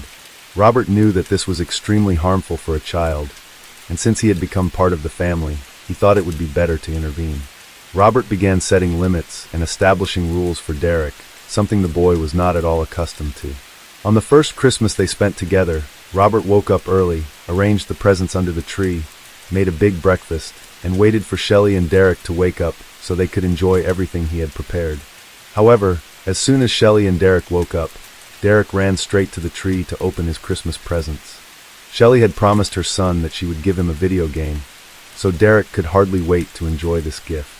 But now the house had rules, and Robert told Derek that he could only open the presents if he had breakfast. Robert wanted that Christmas to be special, as it was the first Christmas he, Shelley, and Derek spent together. He wanted everyone to sit at the table and enjoy the big breakfast he had prepared, talking, as families usually do. Obviously, Derek didn't accept this and told Robert that he wasn't hungry and wanted to open the presents first. Robert stood firm and said that wouldn't be possible, and if Derek didn't eat breakfast, he wouldn't be allowed to open any presents that day. This was the kind of behavior Shelley had never shown. She didn't intervene, just watched. She knew that what Robert was doing was the best for Derek's upbringing. Derek sat at the table, but just stared at the food and didn't eat anything. Robert continued to tell the boy that he could only open the presents if he ate. A few minutes later, Robert and Shelley finished eating, but Derek didn't touch his plate. The two got up from the table and started cleaning up, leaving only Derek's plate. Hours went by, and night came, with Derek still sitting there, not eating and not opening the presents. Seeing that her son wasn't going to eat anything, Shelley told him to go to bed. The next day, when Robert left early for work, Shelley, taking advantage of the fact that her husband wasn't home, decided to give in to her son's tantrum and gave him the present she had bought for him. As soon as Derek opened the gift, he saw it was a video game, but he didn't thank her, not even showing any reaction. Instead of playing and enjoying his gift, he simply picked it up, climbed onto the couch, and threw it with all his strength, breaking the device. After that, Derek slowly walked back to his room, as if he wasn't at all concerned about any possible consequences. Shelley was very shaken and began to cry. When she calmed down, she took the device, put it back in the box, and went back to the store where she had bought it. She told one of the employees that there had been a problem during the transport, and the device wasn't working. That way, Shelley got a new video game, and when she returned home, she gave it to Derek, who didn't break it this time. Robert never knew about this. Some people who followed the case said that Shelley did this because she loved her son, but also because she was very afraid of him. When Derek became a teenager, his behavior worsened, and things at the family home became increasingly unbearable. Derek only wanted to stay locked in his room, and every time Robert tried to reach out to him, Derek would argue, shout, and curse. The two never physically fought, but the arguments were so intense that it seemed like things could get out of control at any moment. Shelley was completely lost in all of this. She watched each argument and felt powerless.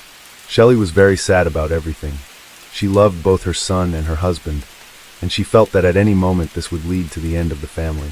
At first, Shelley didn't intervene, but later she started trying to calm things down, though most of the time she sided with Derek, even when he was completely wrong. This caused her marriage with Robert to deteriorate, until it reached a point where Robert couldn't take it anymore. He asked for a divorce and left the house. As time went by, Derek's behavior didn't change. He didn't make friends, didn't like interacting with anyone, and just wanted to stay home in his room. Shelley then decided to take her son to a psychologist to see if the professional could help in any way. The psychologist who evaluated Derek concluded that he was suffering from depression and prescribed a treatment that Derek followed for a short period of time. In 2009, just before Derek turned 18, he met a girl named Macy, who was 16 at the time. Macy was very different from Derek. She was extroverted, lively, had many friends, loved going out. She was the complete opposite of him. Still, the two got along well and began dating. Derek even changed his behavior after he started dating Macy. He began to smile, was affectionate with his girlfriend, became more communicative, and even started following some rules at home. He even told Macy that he loved her, something he had never said to his mother. Every time Shelley told her son that she loved him, he would just remain silent and not respond. Shelley was very happy about her son's relationship to her. Macy completed Derek, filling what was missing in him. Shelley believed that her son would finally act like a normal person and live a normal life, but she was completely mistaken. In the first year of their relationship, Derek told his mother that Macy was pregnant. Shelley was very happy with the news, even though the couple was very young and had no structure to raise a child. She even suggested to her son that Macy move in with them. At that time, neither Derek nor Macy had finished high school yet. They also didn't have jobs. As a result, Macy accepted her mother-in-law's invitation and moved in with Derek. At first, everything went well. The family seemed very united, and they even adopted a Labrador dog named Lucy. The following year, in 2010, Derek graduated from high school and his son with Macy was born. They named the boy Gabriel, who was born healthy and was warmly welcomed by the family. Macy still had to complete her last year of high school, and when she returned to school after having the baby, Derek took care of their son most of the time. Derek was considered a great father.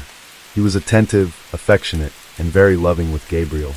Derek cooked, played with the baby, changed diapers, and did everything without complaining, which was hard to believe given his behavior and personality throughout his life. However, shortly before the child turned 1, Derek began slowly reverting to his old self. He started imposing rules in the house for almost everything, and everyone had to obey. This included cleanliness, organization, mealtimes, TV time, and many other things. Everything had to be done as Derek ordered.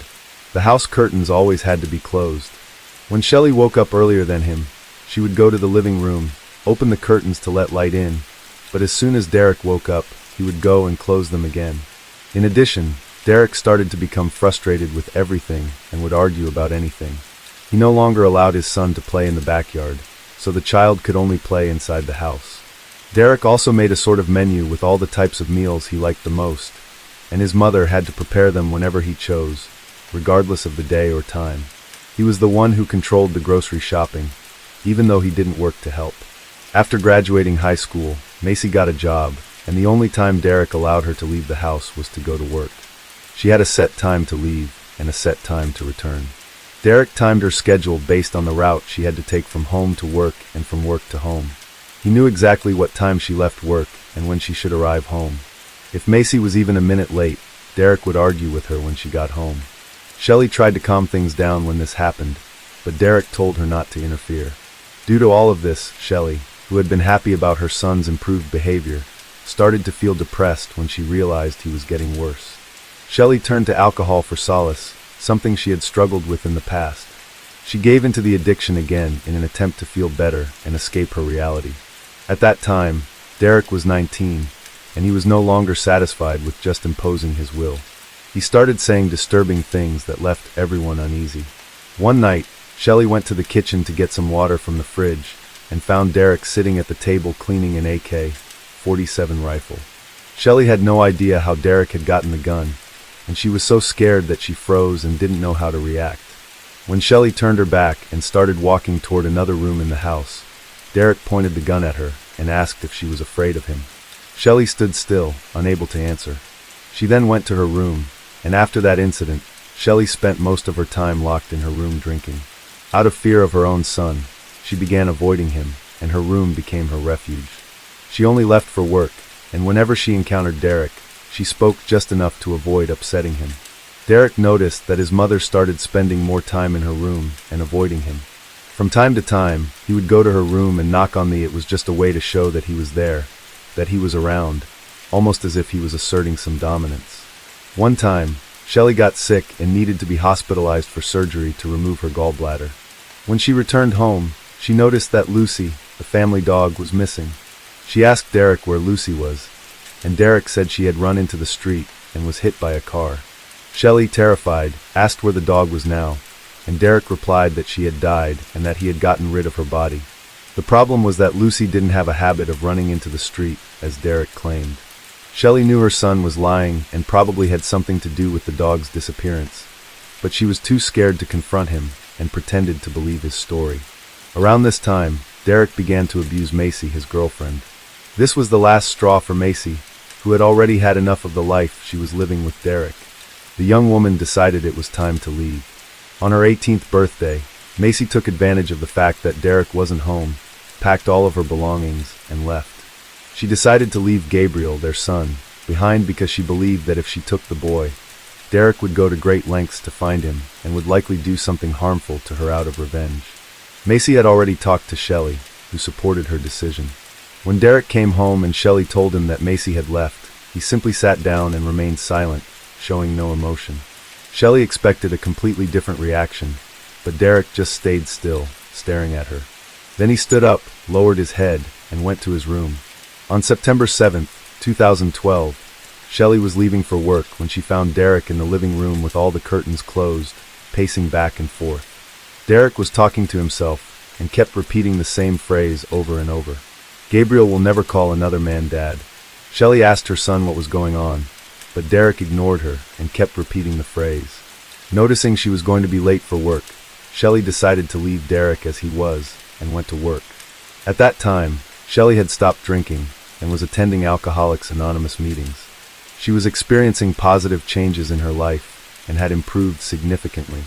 The next day, September 8th, Shelley woke up early as usual and went to work. After work, she went to another meeting she attended at Alcoholics Anonymous. When the meeting ended, Shelley said goodbye to the people at the meeting and headed back home. As Shelley approached her house, she saw Macy's car in the driveway, and the front door of the house was open.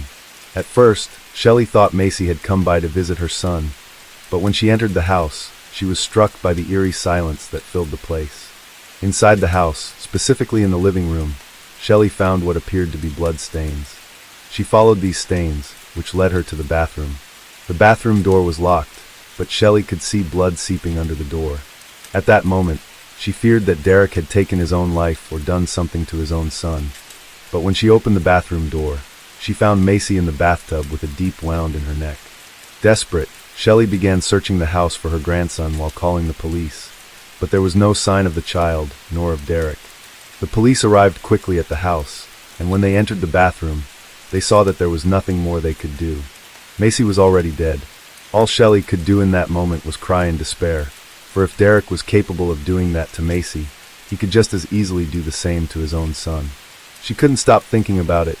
Shelley was taken to the police station, where the officers tried to calm her down and asked if she knew where Derek might be. Shelley said she had no idea, as Derek wasn't one to go out much, so he didn't have any special place he would go to in a situation like this. Since Derek was the prime suspect in the crime and the disappearance of his son, the detectives issued an Amber Alert. The following morning around 5 a.m., Derek checked into a hotel a few miles from his home. He was with Gabriel, his son, and appeared completely unconcerned. Due to the Amber Alert, the hotel clerk recognized Derek, but the clerk was smart and pretended to be unaware of anything, serving Derek as usual. When Derek went to his room with his son, the clerk called the police and made the report. The police arrived a few minutes later, arrested Derek, who did not resist, and managed to rescue Gabriel. The child was fine and had no injuries. Derek was still wearing the same clothes he had on when the crime was committed. There was even blood from Macy on his shoes, and the bloodstains found in the house were consistent with the prints from those same shoes. This was a major piece of evidence against him. In the car, Derek used to flee, which belonged to his mother. The police found the weapon used in the crime, a kitchen knife. Later, he was taken in for questioning and given the right to make a call to his mother. On the call, Derek apologizes, saying he never wanted things to end this way. Shelley then tells him she loves him, and Derek replies that he loves her too. It was the first time in his life that Derek told his mother he loved her. "Hey mother, it's me. I'm sorry about this whole thing. I didn't mean for anything to happen like this. I'm really sorry. All I can say is I'm still just really sorry about the whole situation. There's nothing I can do about it now. I'd do anything to go back in time, but that's not how life works. I love you too. Please take good care of my baby." From the moment Derek was arrested, Shelley considered helping him. She didn't want her son to spend the rest of his life in prison, so she was willing to testify in his favor in court. However, Derek never went to trial as he accepted a plea deal from the prosecution in which he pleaded guilty to the crime against Macy. As a result, in 2012, Derek Lates was sentenced to life in prison with the possibility of parole after serving 40 years of his sentence. Macy's funeral took place a few days after her death in a ceremony full of sadness and anger. After everything that happened, Shelley no longer wanted to live in her house due to the terrible memories, so she decided to move. According to sources, she was granted custody of her grandson and now lives in a secluded, isolated place where people don't know her story.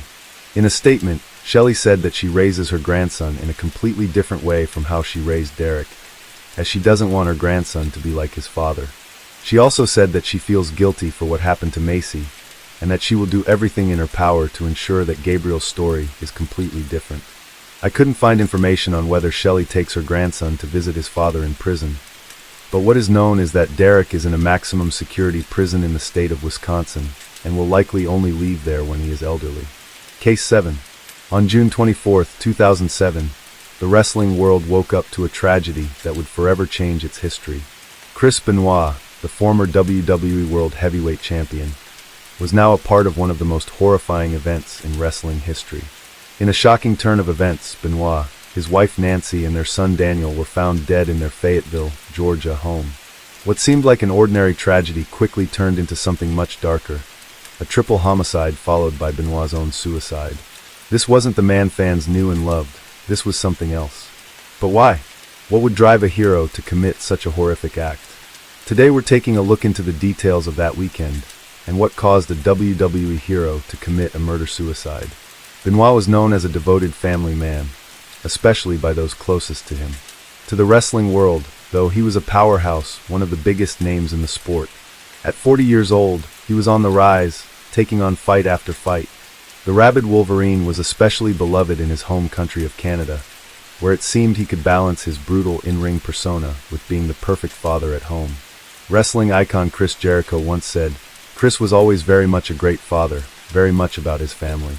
But Benoit had a demanding life. In wrestling, careers are often shorter than in other fields, a reality driven by the dangerous nature of the sport. Even though the matches are scripted, the physical toll is real. Wrestlers get banged up, often enduring injuries that would sideline anyone else. Still, they push themselves to perform as many matches as possible during their limited window of opportunity. Benoit was no exception. He was always on the road, jumping from one ring to the next, no matter how far he traveled. If there was a show, he was there. That's what made what happened on June 23rd, 2007, all the more shocking. Leading up to the tragedy, Chris Benoit's behavior began to raise serious concerns among those closest to him. As a seasoned wrestler, Benoit was no stranger to the demands of the WWE schedule, but in the days before his family's death, something changed. On June 22, 2007, Benoit was scheduled to travel to a WWE event in Houston, Texas, but he missed his flight, which was highly unusual for him. Chavo Guerrero, a close friend and fellow wrestler, was the first to notice that something was off. When Benoit finally reached out to him, his voice sounded strange, almost disconnected. During the phone call, Benoit showed his love for Chavo in a way that wasn't normal, and that got him really concerned. Benoit then explained that his wife, Nancy, had been vomiting blood, and that their son, Daniel, was also seriously ill. This was more than enough to worry anyone, and it seemed like a reasonable explanation for his absence. Chavo thought that it was likely a temporary situation, and hoped to catch up with Benoit when they eventually met in Houston. But the next day, Benoit's behavior became even more bizarre. He left a series of odd voicemails for Chavo, apologizing for missing the show, but assuring him that he would catch the next flight to Houston. The voicemail didn't sound like Benoit, though. His tone was off, and his words seemed somewhat erratic. He also mentioned that he would be in Houston by 8 a.m., which was inconsistent with the time he would have needed to make the flight. What seemed like a simple family emergency had quickly turned into something alarming, and Chavo wasn't the only one who noticed. Others in the WWE community were beginning to worry that something bad was about to happen. Benoit mentioned that he had missed his flight and would be late to the WWE event in Beaumont, Texas, which was unusual since he was a professional who was always on time. He sounded groggy and exhausted, and ended the message with an, "It wasn't something Benoit typically said to a colleague," and it raised red flags. At first, Chavo tried to brush it off, thinking, maybe Benoit is just overwhelmed with his sick family and all the care he's been providing. But something still felt off. So just 12 minutes after receiving the voicemail, Chavo called him back, only to get no answer. He left a message, asking Benoit to call him back ASAP. At 3:44 p.m., Benoit returned the call and explained he missed the first call because he was changing his flight to a later time. Chavo was still uneasy and asked if something else was going on. Benoit brushed it off, claiming it had been an extremely stressful day, and that his family's suddenly falling ill had worn him out. But Chavo didn't buy it because he had known Benoit long enough to know there was more to the story. But he decided not to push. They'd talk later, after the fight.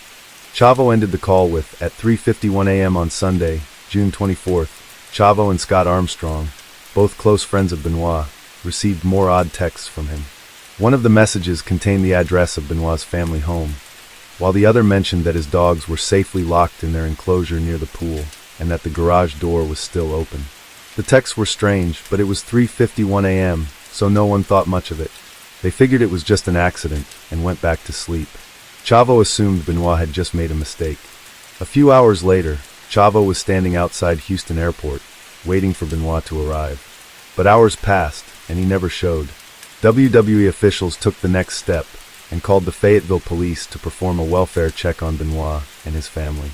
On Monday, June 25, 2007, the WWE was getting ready for Raw in Corpus Christi. Johnny Ace was shown texts sent from Benoit and Nancy's phones early Sunday morning. These were texts that didn't exactly sound like they were coming from someone in the right frame of mind. With no word from Benoit, WWE called in the Fayetteville police for a welfare check. By 4:15 p.m., they got the call. 3 bodies were found in the Benoit house, and the scene was officially labeled a major crime scene. The bodies of Chris, his wife Nancy, and their son Daniel were found in different parts of the house. The murders of Nancy and Daniel were a nightmare. On Friday, June 22, 2007, Benoit murdered his wife in the bonus room of their Fayetteville home. Police later revealed that Nancy's limbs were bound before her death, with her arms tied with coaxial cables and her feet duct taped together. In the kitchen trash, they found a balled-up tube sock and tape, soaked in dried blood. Authorities believed it was used as a makeshift gag before Nancy was killed. Her body was discovered wrapped in a blanket next to a Bible. The injuries showed that Benoit had pressed his knee into her back while pulling a cord around her neck, strangling her. But there were no signs of a struggle leading up to her death, and toxicology reports found alcohol in Nancy's system. But it was unclear whether it was consumed before her death or because of decomposition. The decomposition also made it hard to determine the levels of hydrocodone and alprazolam that were present in her body. But the medical examiner found no evidence that Nancy was as sedated as their son had been before he was killed. Daniel was Benoit's third child and second son, who was found dead in his bedroom the following day, June 23, 2007. Daniel had two older siblings from Benoit's first marriage and was Nancy's only child. He was suffocated and another Bible was found next to his body. But there were no bruises. The internal injuries to his throat confirmed the cause of death. Reports concluded that Daniel had been sedated with Xanax and was unconscious at the time of his death. His body had started decomposing, but it wasn't nearly as bad as his mother. Just hours before taking his own life on June 24, 2007, Benoit's internet searches raised serious questions about what he was planning. Among the final searches were how to tie a knot for hanging and how long it would take for a body to decompose. These types of searches are proof of a man who wasn't spiraling in confusion, but preparing for something diabolical. The last known photograph of Benoit, taken on June 22, 2000, captured him at Dr. Phil Aston's office, which would precede the nightmare about to unfold. Investigations later revealed Benoit had searched for ways to break a neck, a disturbing detail disclosed by his former fiancée, Nancy Toffolone, during a 2016 podcast. However, the Fayette County Sheriff's Office report didn't confirm these searches, and Benoit's autopsy didn't show neck injuries. Then there was the note, a final message found in a Bible next to the bodies of his wife and son. It simply read, "I'm preparing to leave this earth." No one knew exactly what it meant, but it felt like a final goodbye, maybe even a confession, as if Benoit was trying to make sense of what he had just done. The note was later sent to his first wife, Martina, and their two children in Canada. Benoit's father, Michael, confirmed it existed, suggesting the tragedy was planned rather than impulsive. The Bible, found beside Nancy and Daniel as well, only added to the dark nature of the scene. The note reflected guilt, while others saw it as Benoit finally coming to terms with his actions. In his final days, Benoit's life was overshadowed by darkness. Years of head injuries from wrestling had taken a severe toll on his brain, and the emotional weight of losing his close friend Eddie Guerrero seemed to push him further into despair. His mental state had gotten worse, and this combination of physical and emotional struggles ultimately led to one of the most tragic and disturbing events in wrestling history. He was found in his home gym, hanging from a pulley system with a towel around his neck. The weight of the gym equipment caused his neck to snap instantly. He removed the bar from a lat pull-down machine in his gym and fashioned a noose from the machine's cable. After releasing the weights, he strangled himself to death. It was a brutal, shocking way to end his life. No one could have expected it, especially after what he'd done to his own family. Toxicology reports on Benoit showed elevated testosterone levels, consistent with steroid use. They also found traces of Xanax and hydrocodone, which led to more questions. Was he under the influence when he murdered Nancy and Daniel? It's impossible to know for sure, but his mental state in those final days clearly wasn't stable. Looking at the crime scene, the autopsies, and the toxicology reports proved this was a methodical crime. Benoit took days to kill his wife, his son, and finally himself. Steroids were found in the Benoit house, which means roid rage might have been behind his actions. Some doctors have connected steroid use to uncontrollable anger and other psychological issues, including paranoia. Authorities also noticed a big gap between the deaths of Nancy and their son Daniel, which suggests that the murders were deliberate rather than out-of-control anger, and placing a Bible next to each body isn't consistent with a violent outburst. Prosecutors in New York began looking into Benoit's deliveries from Signature Pharmacy and MedicsLife.com, companies that sold steroids and HGH online. Terrence Kindlon, the lawyer for MedXLife co-owner Gary Brandwine, denied the accusations that his client had sold steroids to Benoit. Sports Illustrated later reported that 3 packages from Signature Pharmacy were sent to Benoit, with the first arriving in December 2005 at a Texas address. A second was sent in February 2006 to Peachtree City, Georgia, and the third in July 2006 to Fort Walton Beach, Florida. This was part of a broader investigation into steroid use among wrestlers that named several other wrestlers, including Kurt Angle, Eddie Guerrero, Rey Mysterio, Edge, and Gregory Helms. After the Benoit family tragedy, everyone wanted answers, but the more authorities looked into it, the more questions they found. By the time they discovered the bodies of Nancy and Daniel Benoit on June 25th, 2007, the pieces of the puzzle started to fall into place, but the picture never really came together. The investigation was straightforward enough. Benoit murdered his wife and son before ending his own life. But something felt off. No signs of forced entry. No struggle. The scene was unsettlingly calm. Nancy's hands and feet were bound, and a Bible was found next to her and Daniel. Was this a sign of Benoit's breakdown? Or was he trying to make some twisted sense of what he'd done? Then there were the searches. Benoit's internet history was, well, disturbing. He'd Googled how to break a neck and how long it takes for a body to decompose. And the final search was on how to tie a knot for hanging. Benoit spent his last hours meticulously planning everything. Forensics didn't exactly clear things up. Benoit died from hanging with no broken neck, like some had speculated. Instead, he used a towel and pulley system in his home gym. Was this an attempt to control his death? Or just a sign of impaired judgment? We'll never know for sure. The toxicology report showed elevated testosterone levels that proved long-term steroid use. But it wasn't just the drugs. Benoit's autopsy revealed early signs of dementia and CTE. This was brain damage from years of hits to the head.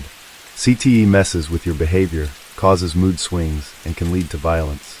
Could that have been the tipping point?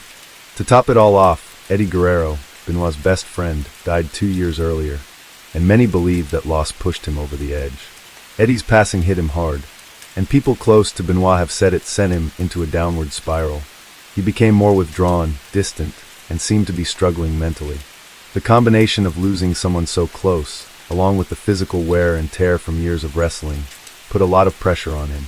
That pressure, along with everything else he was dealing with, probably started breaking him down mentally and emotionally.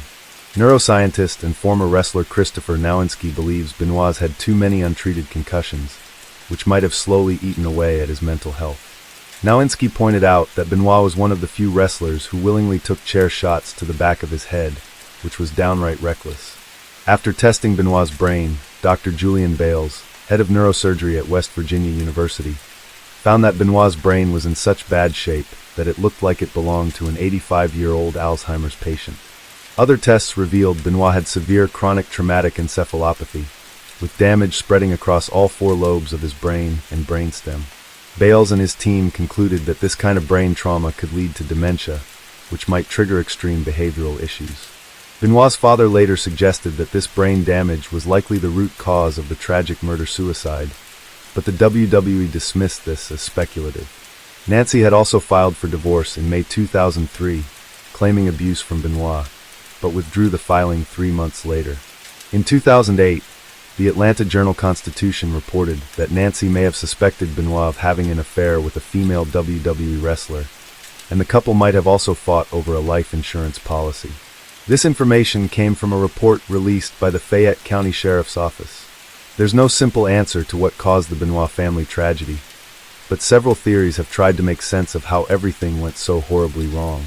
WWE Chairman Vince McMahon weighed in on the tragedy, saying that it was a result of mental health issues combined with the brutal physical toll of Benoit's wrestling career. McMahon believes that Benoit's actions weren't just about steroids, but rather the damage done to his body and the emotional strain he was under. While McMahon's comments were controversial, it makes sense when you consider how wrestling affects people physically and mentally. Benoit was clearly struggling, and this was a tragic result of the years of stress, both physical and emotional, that he'd been under. A strange detail also surfaced when a statement about Nancy's death was added to the Chris Benoit Wikipedia page just 14 hours before police discovered the bodies of Benoit and his family. The update read, Chris Benoit was replaced by Johnny Nitro for the ECW World Championship match at Vengeance, as Benoit was not there due to personal issues stemming from the death of his wife Nancy. It was spotted by Wyconos and later picked up by Fox News. The addition was made at 4 a.m. on June 25th, nearly 10.5 hours before the bodies were discovered at 2:30 p.m. the same day. What's more bizarre is that the IP address of the editor traced back to Stamford, Connecticut, the WWE headquarters at the time. When this early report made its way into the media, the anonymous editor claimed it was just a huge coincidence and nothing more.